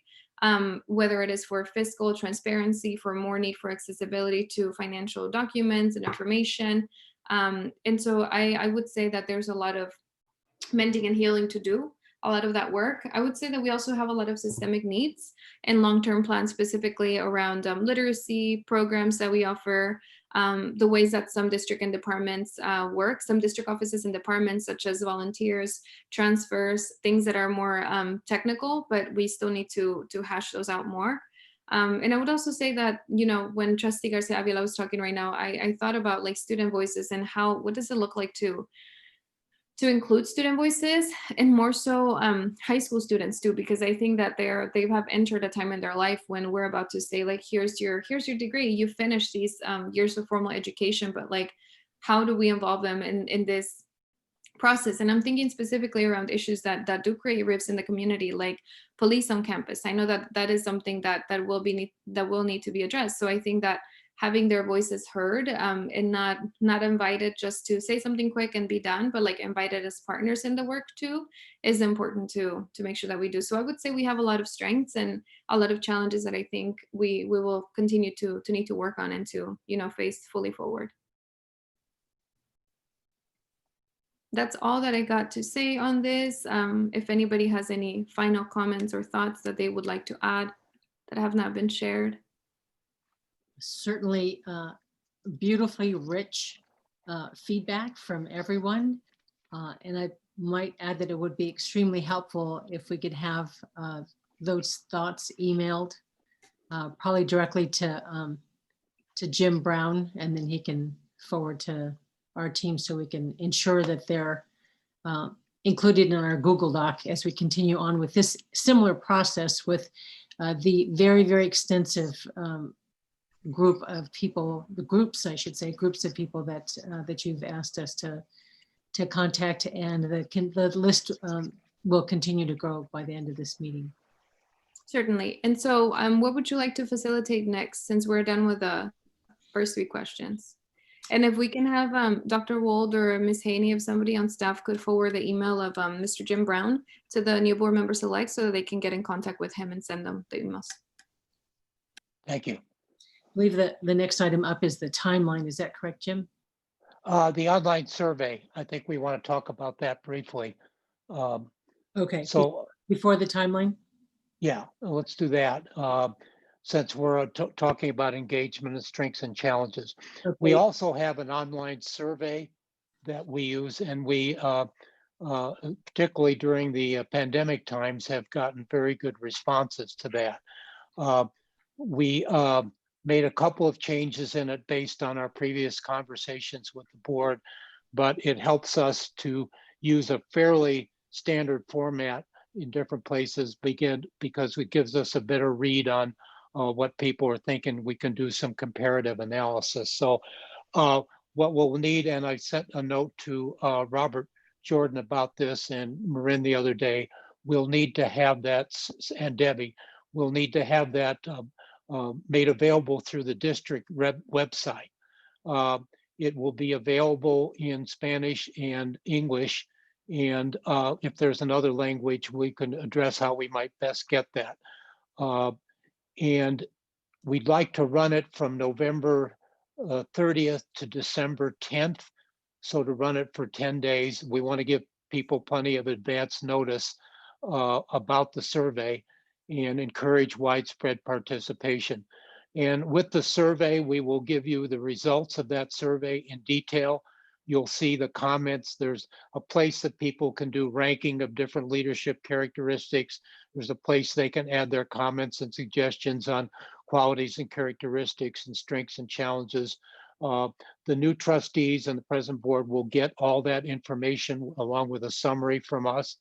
But I just wanted to mention that in fact, a number of people find it more difficult to go to meetings, even if it's Zoom. But the online survey is a good way for us to reach out to even a broader part of your community. So we'll also have that tool available for you. I don't know if the new trustees have gotten a copy of that yet, but we'll make sure you get that so you can see what we're doing. And so I just might sure if there are any questions about the online survey part of the engagement process at this point. Jim, I might add just a couple of changes that were made to the online, that we made to the online survey as a result of our last meeting to better reflect who you have stated that you really want to have as a leader in West Contra Costa. On page 7, the first item is a strong instructional leader who will maintain and improve student achievement gains made in the district. That's been changed to as a strong instructional leader who leads successful initiatives that will improve achievement for all students. And on page 9, there's a rank order that anybody who's providing input through this online survey, they're to rank these characteristics. The original characteristics were decisive, organized, approachable, democratic, receptive to ideas, imaginative, and pragmatic.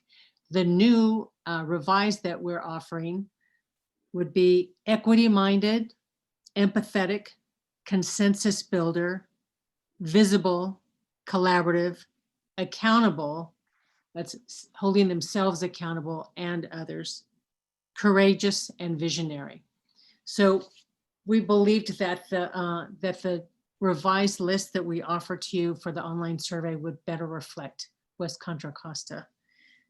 the rest of it is the same. And we expect to have thousands and thousands of respondents to your online survey. And really it is the most effective way to reach everyone, students, parents, certificated classified staff, community members, community leaders, community partners, everyone. Everyone will be invited to provide their input through this online survey that will be posted on your website.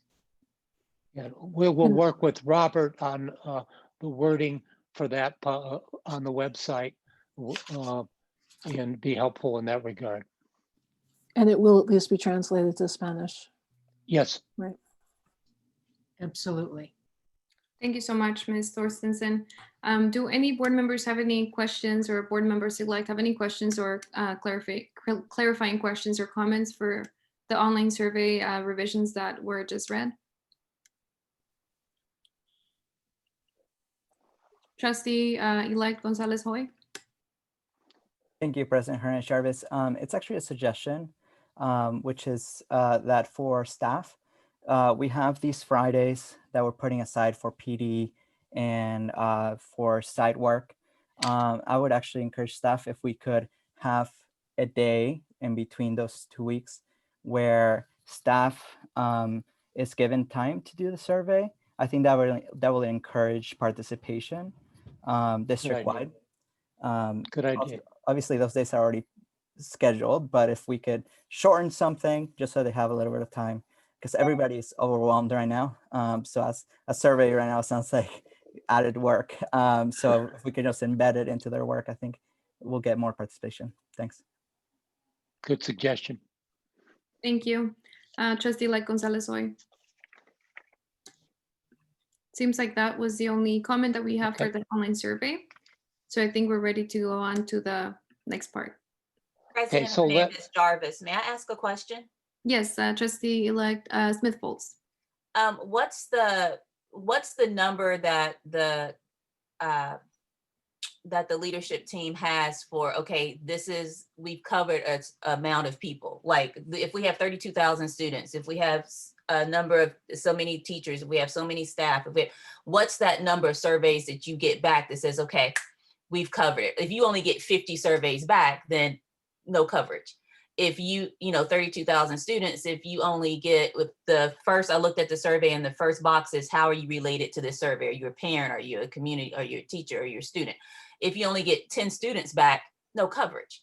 It's 32,000 students. So I guess my question is, much like Trustee-elect Hoy says, what is your plan to make sure that you get that coverage out there? Is the survey going to go to the PTOs and the PTAs? Is the survey going to go to the APACs? Is the survey going to go to the leadership classes? Is the survey going to go to the student council classes? Is the survey going to go to the principals and then they push it out to their student population? Like, I just want to make sure that it's not just a box that's checked that, okay, we did a survey, but that you're really getting workable data back from the survey because you covered enough of the area. Again, we're a huge district. So making sure that you not only covered all of our populations, but you're hearing back from the entire district, not just from area 5, because they're this population of people who will fill out a survey, or not just from area 3, or am I making myself clear?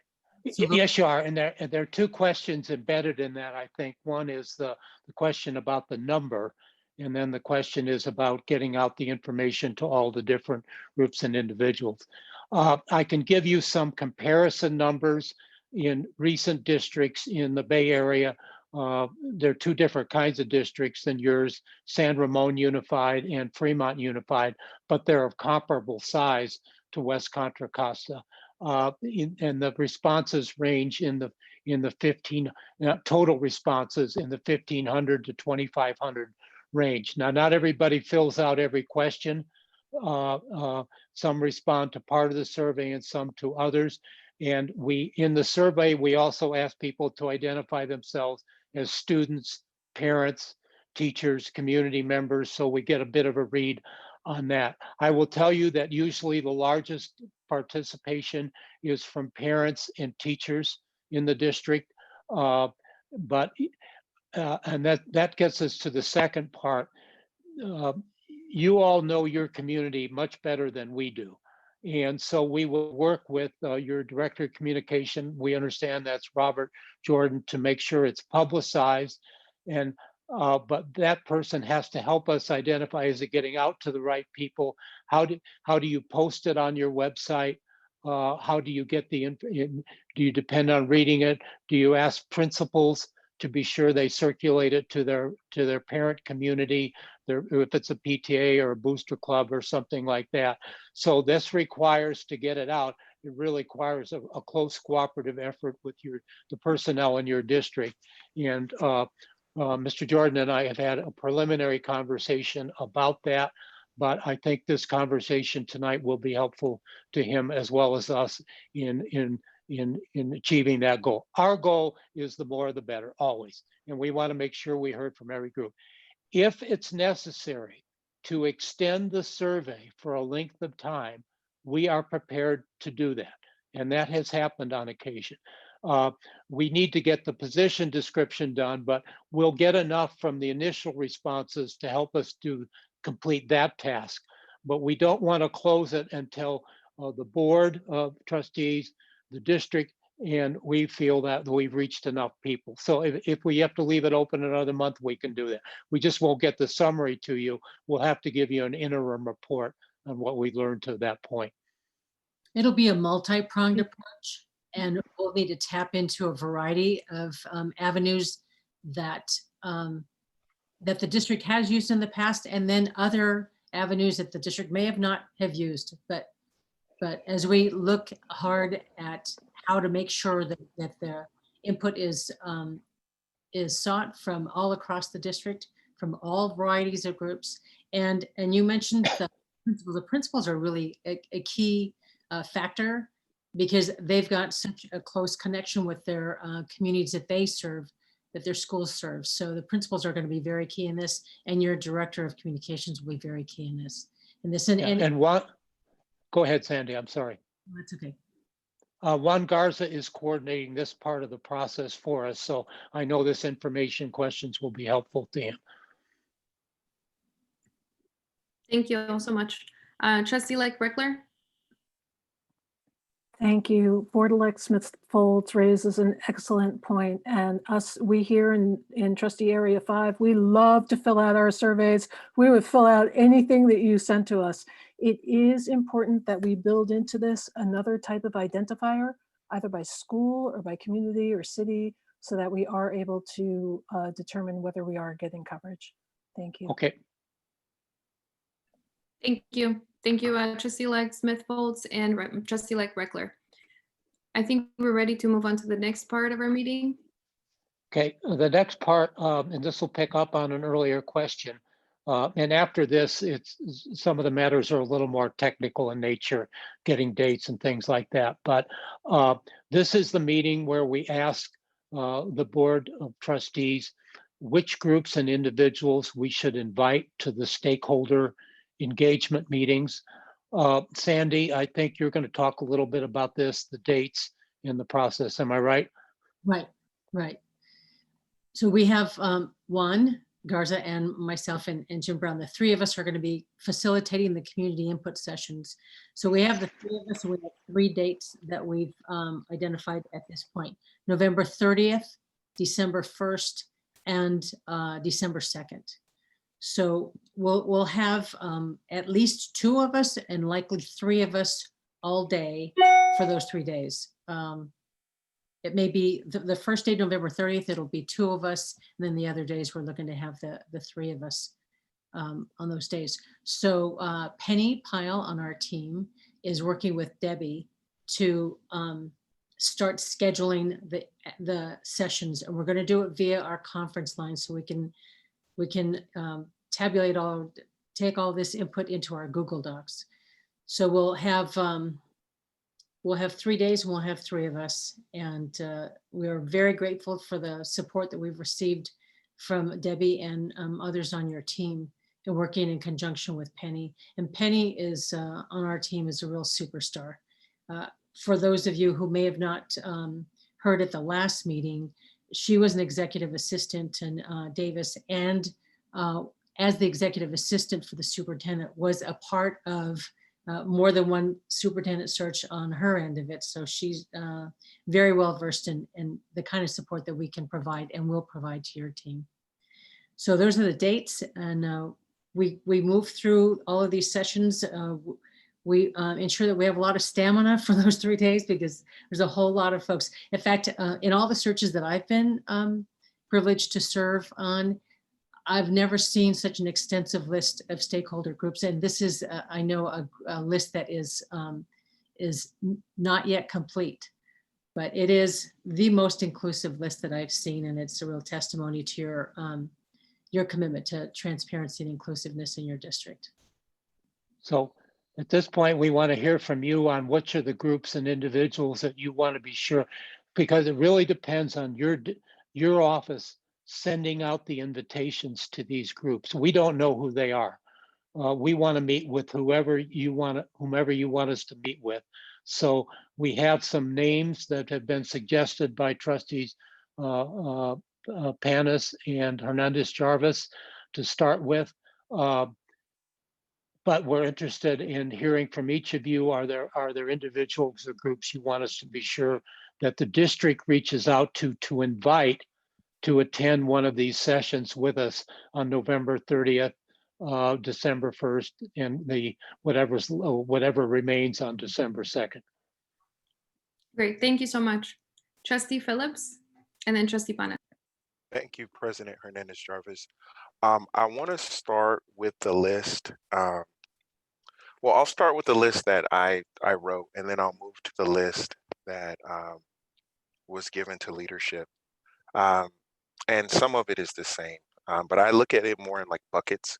So I believe that each district committee should be part of this. And when I say district committee, I mean every committee that we have that the residents get to serve on, whether it's a parcel tax committee, CBOC, MDAC, ASAT, those kind of community district committees. That's what I'm talking about. So I think each one of those, and there's a list of them. If someone can send that over to Mr. Brown, that would be great. I also believe that each bargaining unit should be included. And I do see on the list where the executive board of UTR is included. It says CSEA, but here we're Teamsters. But basically every bargaining unit, they should be included in this process as well. And Ed Fund, I think they should be included. And I see there's somewhere down there booster groups. I guess they would fall under that bucket. And then I also think that we should include our outside labor partners as well, just like we're doing with our business partners. So for me, that would be the building and construction trades because they are partners with us. Another community group, which is kind of like the same, but the CTE task force folks, they should be included in this as well. And now I just want to spend a little bit of time talking about the list that did go to leadership. We are going through this process to find a new superintendent for a reason. The contract wasn't extended for a reason. We have hired leadership for a reason. Without saying much more than that, I don't really feel comfortable with the current superintendent participating in the process of who comes behind that person. And I don't feel comfortable with that. I understand that once we select a new superintendent, that they will have some kind of conversation because there has to be some kind of transition. But I've never heard of a situation in any job where somebody is basically let go and then they get to do what we're proposing, which is help select their replacement. Under those circumstances, that's not something that I am comfortable with. Moving down the list, and I'm reading too, so people who maybe don't have it know what's on it. So school board of course. Superintendent, please no. Cabinet, yes. Leadership team, without principals and parens, yes. Principals, classified district office staff, yes. Confidential employees, yes. Classified staff, yes. Certificated staff, yes. Teachers Association, exec board, CSEA, which is Teamsters for us, exec board, yes to all of the bargaining units, just not those two, all of them. I think the student and student board reps is a great idea. The school site council reps, including them, that's a good idea. Parent community leader reps, which is kind of vague, but yes. Service club representatives, yes. DLAC, ELAC, again, all of our district groups where we have residents serving on them should be included.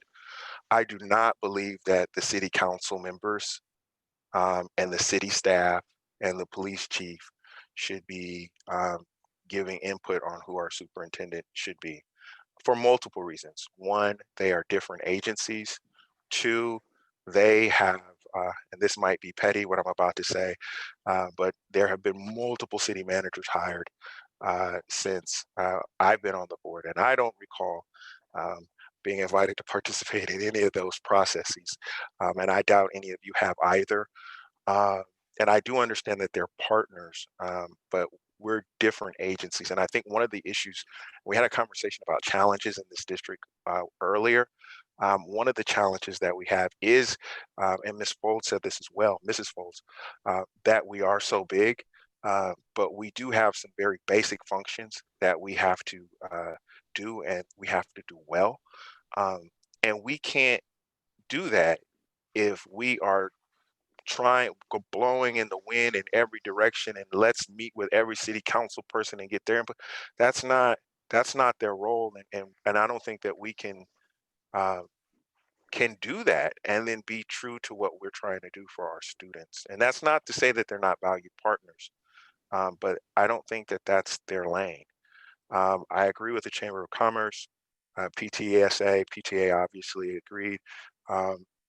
And then the last one on there, I agree with everything else on there except the number 22, which is neighboring district superintendents.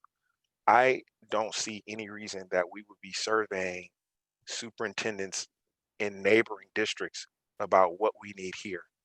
I don't know what reference they would have to even give input, but if I don't want that to happen either, because it doesn't make sense to me. So those are my comments. I'm going to email those in, but the ones that I just don't want there, to reiterate, it's neighboring district superintendents, which is number 22, number 17, city council members, city staff, manager, city police chiefs, and the current superintendent. And to the extent that like council members, for example, want to participate, they can, because we will have a process where just the general community could come.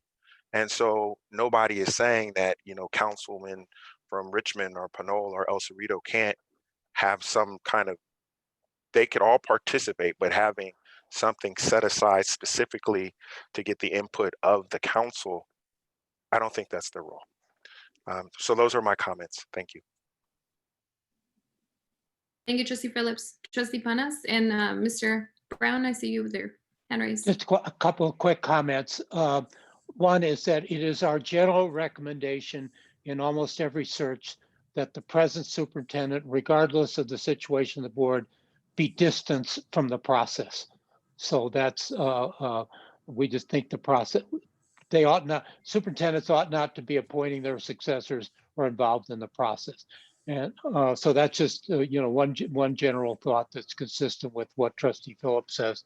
The second thing is that over time in different districts, we don't get where districts want us to reach out to city councils and police chiefs.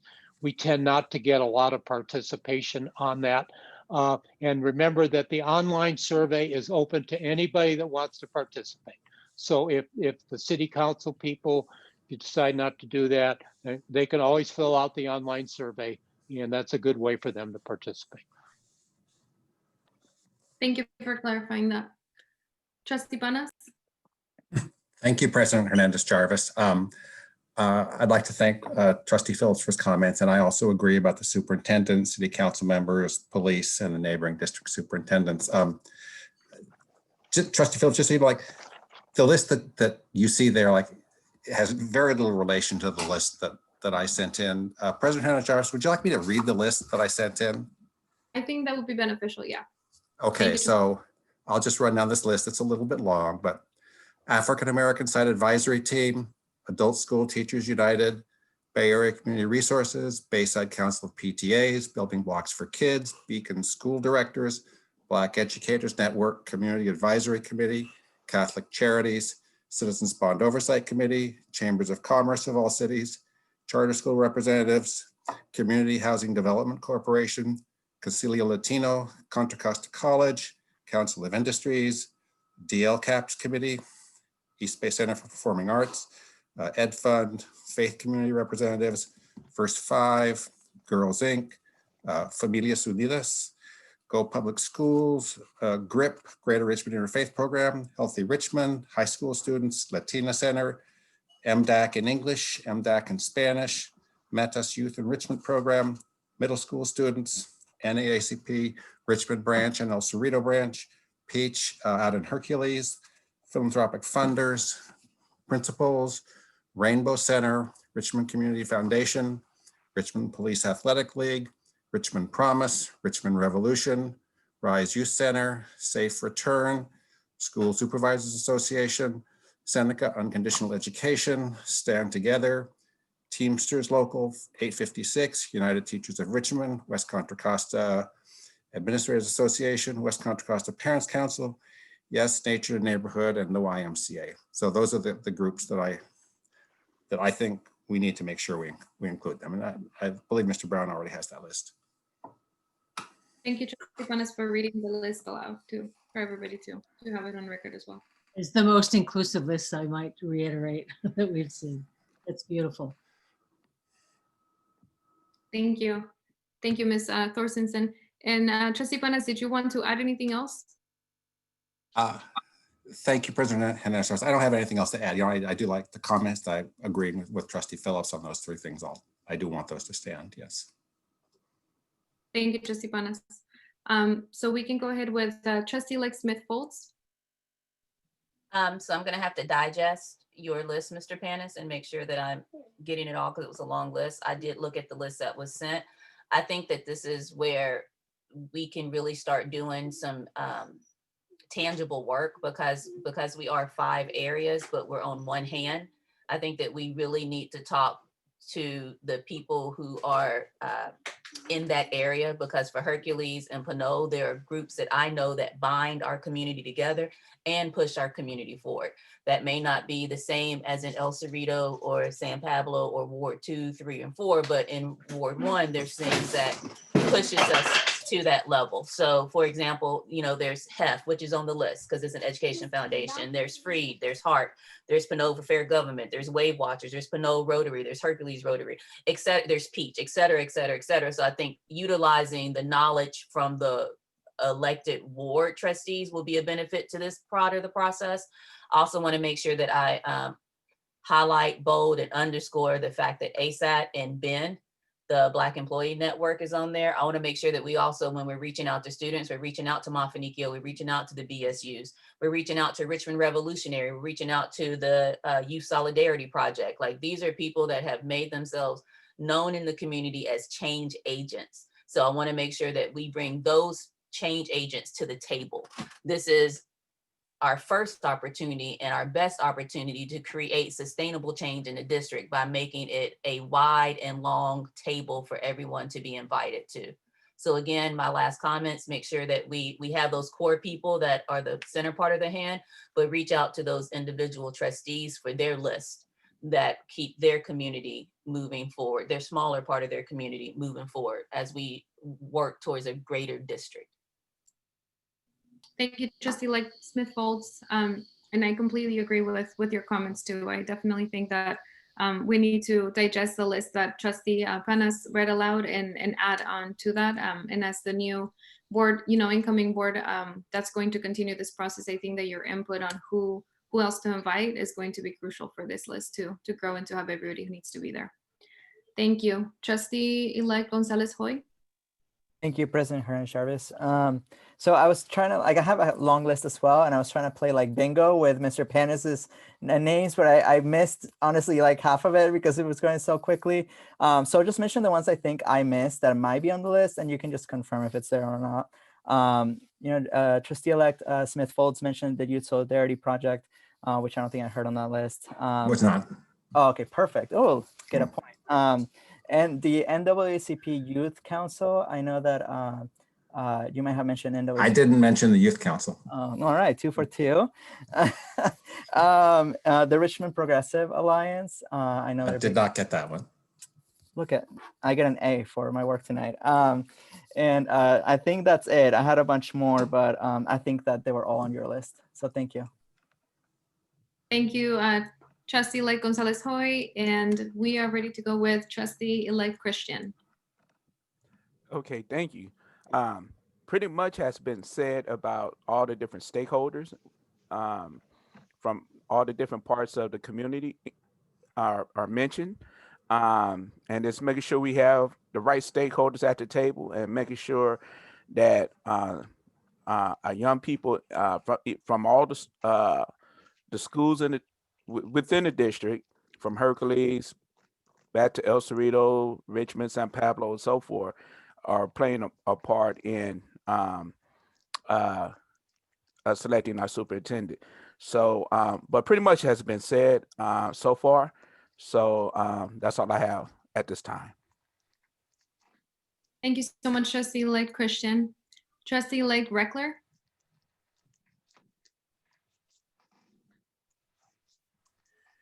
Thank you. I do want to recommend that we do hold meetings for the feeder families. So for all the schools that feed into El Cerrito High School, all the schools that feed into Kennedy, Hercules, Pinole. I think Trustee-elect Reckler, I can't hear you or see you anymore. I'm not sure if your connection is going out. Is everybody else experiencing the same right now? He looks like frozen. Yeah, she's frozen. Okay. It was about feeder families at the high school, the feeder junior middle schools, and the elementary schools, that be sure that we have some connection among that community of schools. Great. Thank you so much for catching that in. Trustee-elect Reckler is back right now. So let's see. Can we hear you now? I hope so. Yes, we can. Okay, yeah. Yeah, so I think someone said it to do it by feeder family so that we're looking at, who feeds into El Cerrito, Pinole, Hercules, Kennedy, Richmond. So you're getting that, those synergies of who comes through the elementaries to the middles to the high schools. Great, thank you so much, Trustee-elect Reckler. And I agree with the list that Trustee Panas read and the additions that Trustee-elect Gonzalez-Hoy and Trustee-elect Smith Folds also mentioned. I think that's just gonna continue to make it more comprehensive. And that's all I have for this. And the student trustees had to head off as well, Trustee Garcia Avila. So that's it for comment on this item. If we may ask for, as with the previous input, if we could have those lists emailed to Jim Brown to make sure that we don't miss anybody. There were also some comments as to groups that needed to be removed from the list, noting that everyone will be urged to respond to the online survey, but all the particular groups that are going to be invited, we need to make sure that those groups that the majority of the board would prefer not to be reached out to as far as the invitation. Certainly we want to have everybody invited to respond to the online survey, but we need to make sure we have an accurate list. Okay. Thank you. And if a couple of summary comments on this, just so, because this is the most challenging logistical process of the whole superintendent search process. There are a lot of groups involved, and we're running the online survey, and we're running and scheduling the meetings. One of the things we do at meetings is we can combine groups if needed. So we can have a representative from this group, a representative from that student group, and that sort of thing. So that's one way we can make the logistics on this process work. And that's been fine in the past. So we will probably be doing that. We can combine where necessary.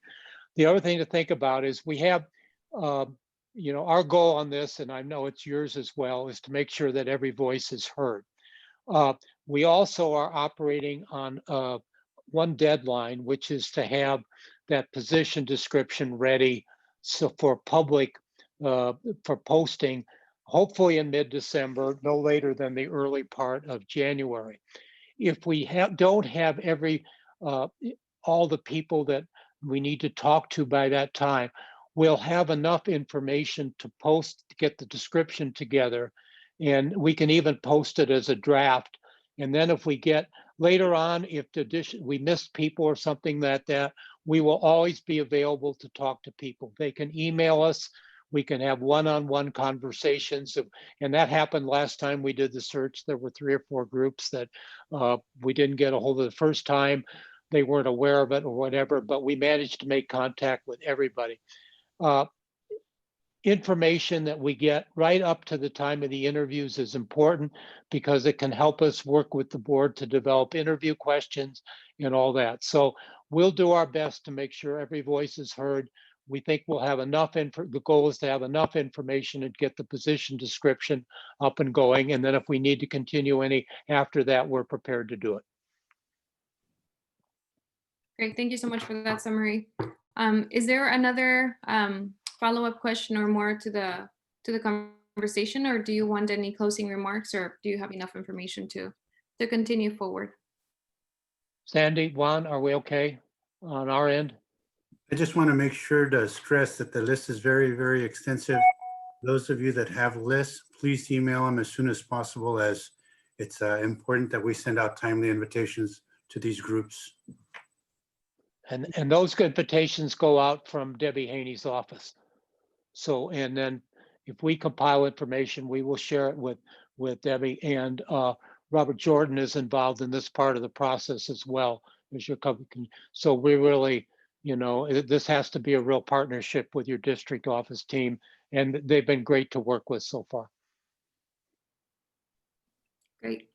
Thank you all so much, Leadership Associates, Ms. Thorstensen, Mr. Garza, Mr. Brown, Ms. Pyle. Thank you to staff that's here with us today facilitating the meeting, Dr. Wold, and everybody from the community, and all of our current trustees and new trustees elect. Thank you for joining us tonight. Okay, we have some technical matters we have to do real quick. Okay. Yes, thank you. One is the timeline, and what we need to focus on, mention the December 16th meeting and the dates for the stakeholder meetings. So we think those are good to go. The November 30th, December 1st, and maybe December 2nd if needed, and that the 16th at the meeting, And I think is that when your new board is seated? Am I right on that? Okay, so that would be the position description night as well, that we'd least like to get a draft that we can post on your website and on ours. The next dates are the application closing is scheduled right now for February 15th, would be the deadline for applications, which means that we will advertise in January statewide and nationally, and that on February 15th, the application that would be the application deadline. And then we will complete our reference checks, background checks in the latter part of February. And we are looking at early March, and I think I have the date here I wanted to suggest, is somewhere around the week of March 1st to have a meeting with the board to present the names of candidates and our recommendations. So that's one day. That's about a 3-hour meeting. Late afternoon, evening is usually the time that happens, but sometimes boards do it during the day. that's one meeting we need to schedule. And then the interviews, we're looking at the weekend of March 13th, 12th, 13th, and 14th. So those are the dates we wanted to run by you. The sooner we can get those locked in, the better, because we post those on our website. I would like to defer this to the new board members elect. If you have any questions or comments on the dates, and we can begin with Trustee Phillips and Trustee Panas, and then get to Trustee elect Smith Folds, Trustee Gonzalez elect, Trustee elect Gonzalez Hoy, Trustee elect Christian, Trustee elect Reckler, so that we can hear on that. If you have any comments or questions or suggestions. Can you say the dates one more time, please? Yes, the first week of March, we are looking at, we all have our calendars, and we don't need to have this, nailed in concrete, put in concrete tonight, but the sooner we can get these dates, the better. The first week of March, a late afternoon, evening meeting, about 3 hours in length, where we would present the names of the candidates to you with our recommendations. And then we're suggesting the interviews be 2 days, to set aside 2 days, March 12th, 13th, and 14th, somewhere in that 2 of those 3 days. Sandy and Juan, I think those work for you. Okay.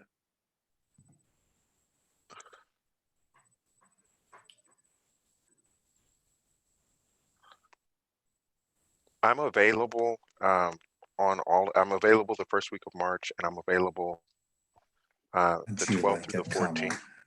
Pretty much wrote it. Panas, your mic is on right now. Sorry, I couldn't hear what Trustee Phillips said. Thank you. I am available the first week of March, and I'm available the 12th through the 14th. I thought that the 12th through the 14th is that is a weekend. Is that normal, or I don't know? I've never gone through this process, so I am available. It is usual, just because the candidates are, they're traveling, they may be traveling, they may have commitments in their district. I mean, the profile of the pool that you created tonight.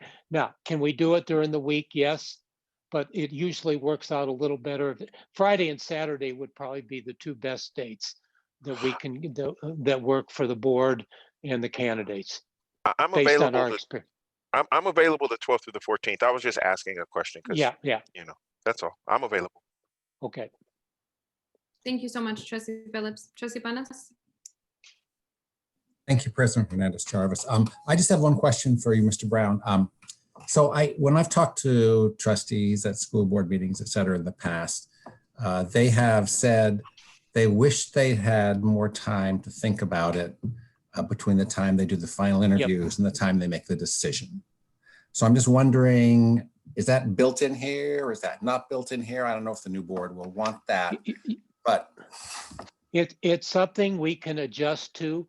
Usually the 2 days, we have done it in 1 day, but that is, that isn't going to work in West Contra Costa, and it didn't last time.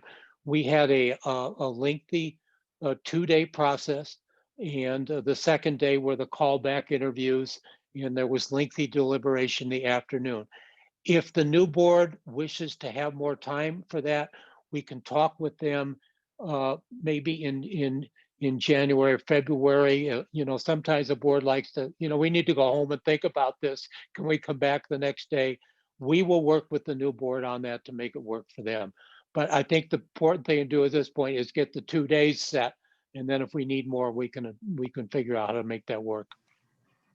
Great, thank you. That's my only comment. Yeah. Thank you, Trustee Panas. Trustee-elect Smith Folds? I don't have a comment. I am available for those days. Thank you so much. Trustee-elect Gonzalez Hoy? Thank you, President Hernandez-Jarvis. I have a question, but I am available on those dates. My question is, when we meet as a board in those dates, does that include our student trustees? That's the last time, that's what the West Contra board did. And that worked well. They were an important part of the process, but that's something we would like to talk with the new board when you're selected. in their involvement in the process. Usually this is, most cases, this is a board function, but they are student board trustees. And last time they were included and their comments were helpful. In fact, we really enjoyed their participation. And, they respected, this is a closed session. Confidentiality of candidates is so critical to our getting good candidates, but they really respected that process that way. Yeah, I mean, I know we're going to have that conversation eventually, but obviously my preference is that they are involved, which means that if the rest of the board agrees on that, we're going to just have to make sure that it doesn't conflict with student, well, the school day, but also just on other student activities. Yeah. Thank you. Thank you. Trustee-elect Christian? Yes, thank you. I am available on those days, and so count me in. Thank you. Thank you. Trustee-elect Reckler? I am available on those days, and I did just want to ask, I did look at the district calendar. We're sure there's nothing major going on that we don't yet know about or anything. Just to double check on that. Thank you. Thank you. And I don't have any additional comments to say. I just want to thank Leadership Associates for working with me and the current board to get this going so that the next board can continue the work and take leadership of it. One additional item is that it is important that we have the board's contract parameters for the new superintendent. And it doesn't have to be an exact salary, but we will need things like a salary range, the length of the contract and things like that. Our recommendation is that the new board would appoint 2 of its members to work with us as a committee and with the board on that part of the process. We would like to know by early February what your contract parameters are. Now we also will need from Debbie a copy of the current superintendent's contract. That's a public document, and it would be important for the new board members to have that as well. And then maybe at the December 16th meeting, the board could consider, if they think that idea is a good one, having a couple of its members. And then working with your attorney, Harold Friedman, on this is also important. He's a really terrific asset on this part of the process. So that's down the road, but just be thinking about it because it'll be on the December board agenda. Okay, and then on protocols for the search process, there are really a couple of important ones. One is that the board, we asked the board to identify a spokesperson. Usually that's the board president. That's the role Trustee Hernandez Jarvis has been fulfilling so far, and we would assume continue up to her appointment. The new board president has not been selected, and sometimes boards appoint somebody else for that role, but we will need to know who the board spokesperson is on this. And a corollary to that is usually then we would send communications to that person and that person would relay to the board. Some boards like us to send everything to every board member. And for the present, it's been through President Hernandez Jarvis. If that's to be different, we need to know that, but we'll need the new board to pick up on this when we meet with them on December 16th, who the continuing spokesperson will be your president or somebody else. So action not needed tonight. We would assume you would continue to fill that role, Trustee Hernandez Jarvis, until the new board. Okay, yeah, that is select. And then a second protocol that we suggest is that it is really important for us in this process to be the point of contact with candidates, prospective candidates in particular. If board members have suggestions on people that they would like us to contact, maybe you've met somebody along the way, one of your board colleagues in another district has suggested, please send that to us. We ask that you not get involved with individual conversations with prospective candidates.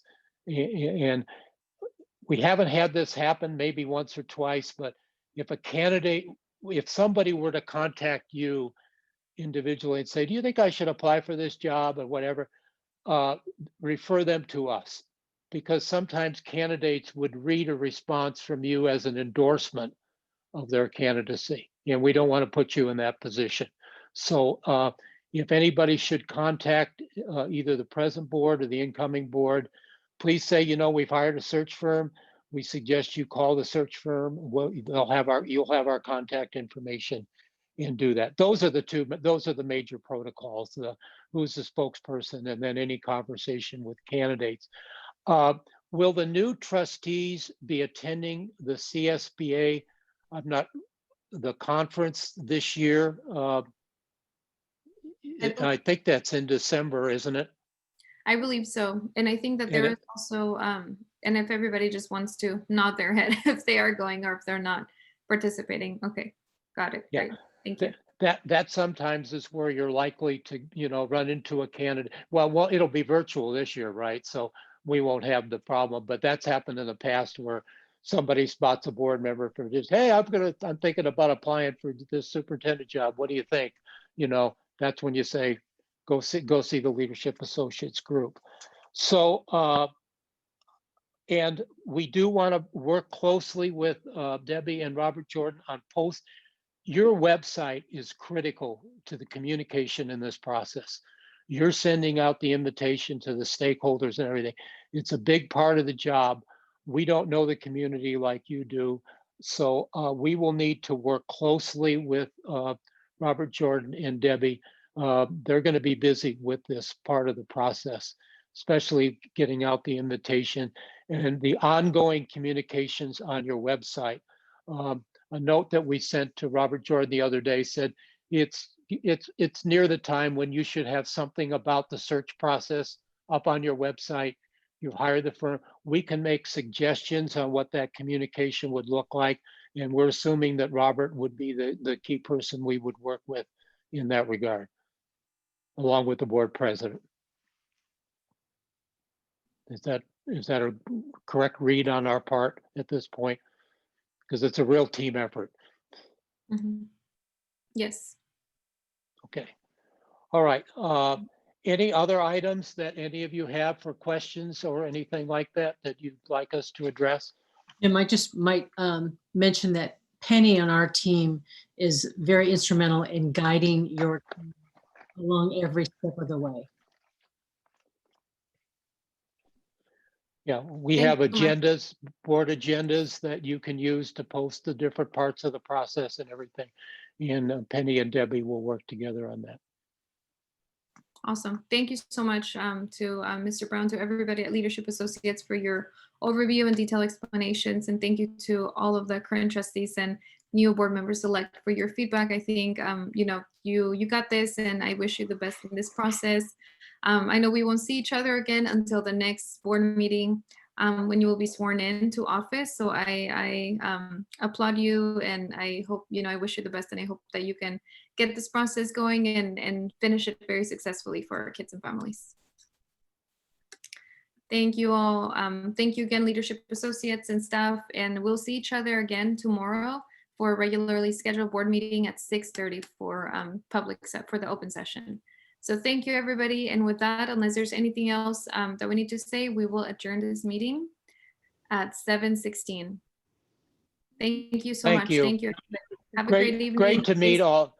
Great to meet all of you. We're so excited about working with all of you, and we'll do our best to make sure you have the right superintendent. Thanks. I'm glad to join the team. Thank you all. Have a great evening. Good night. Thank you.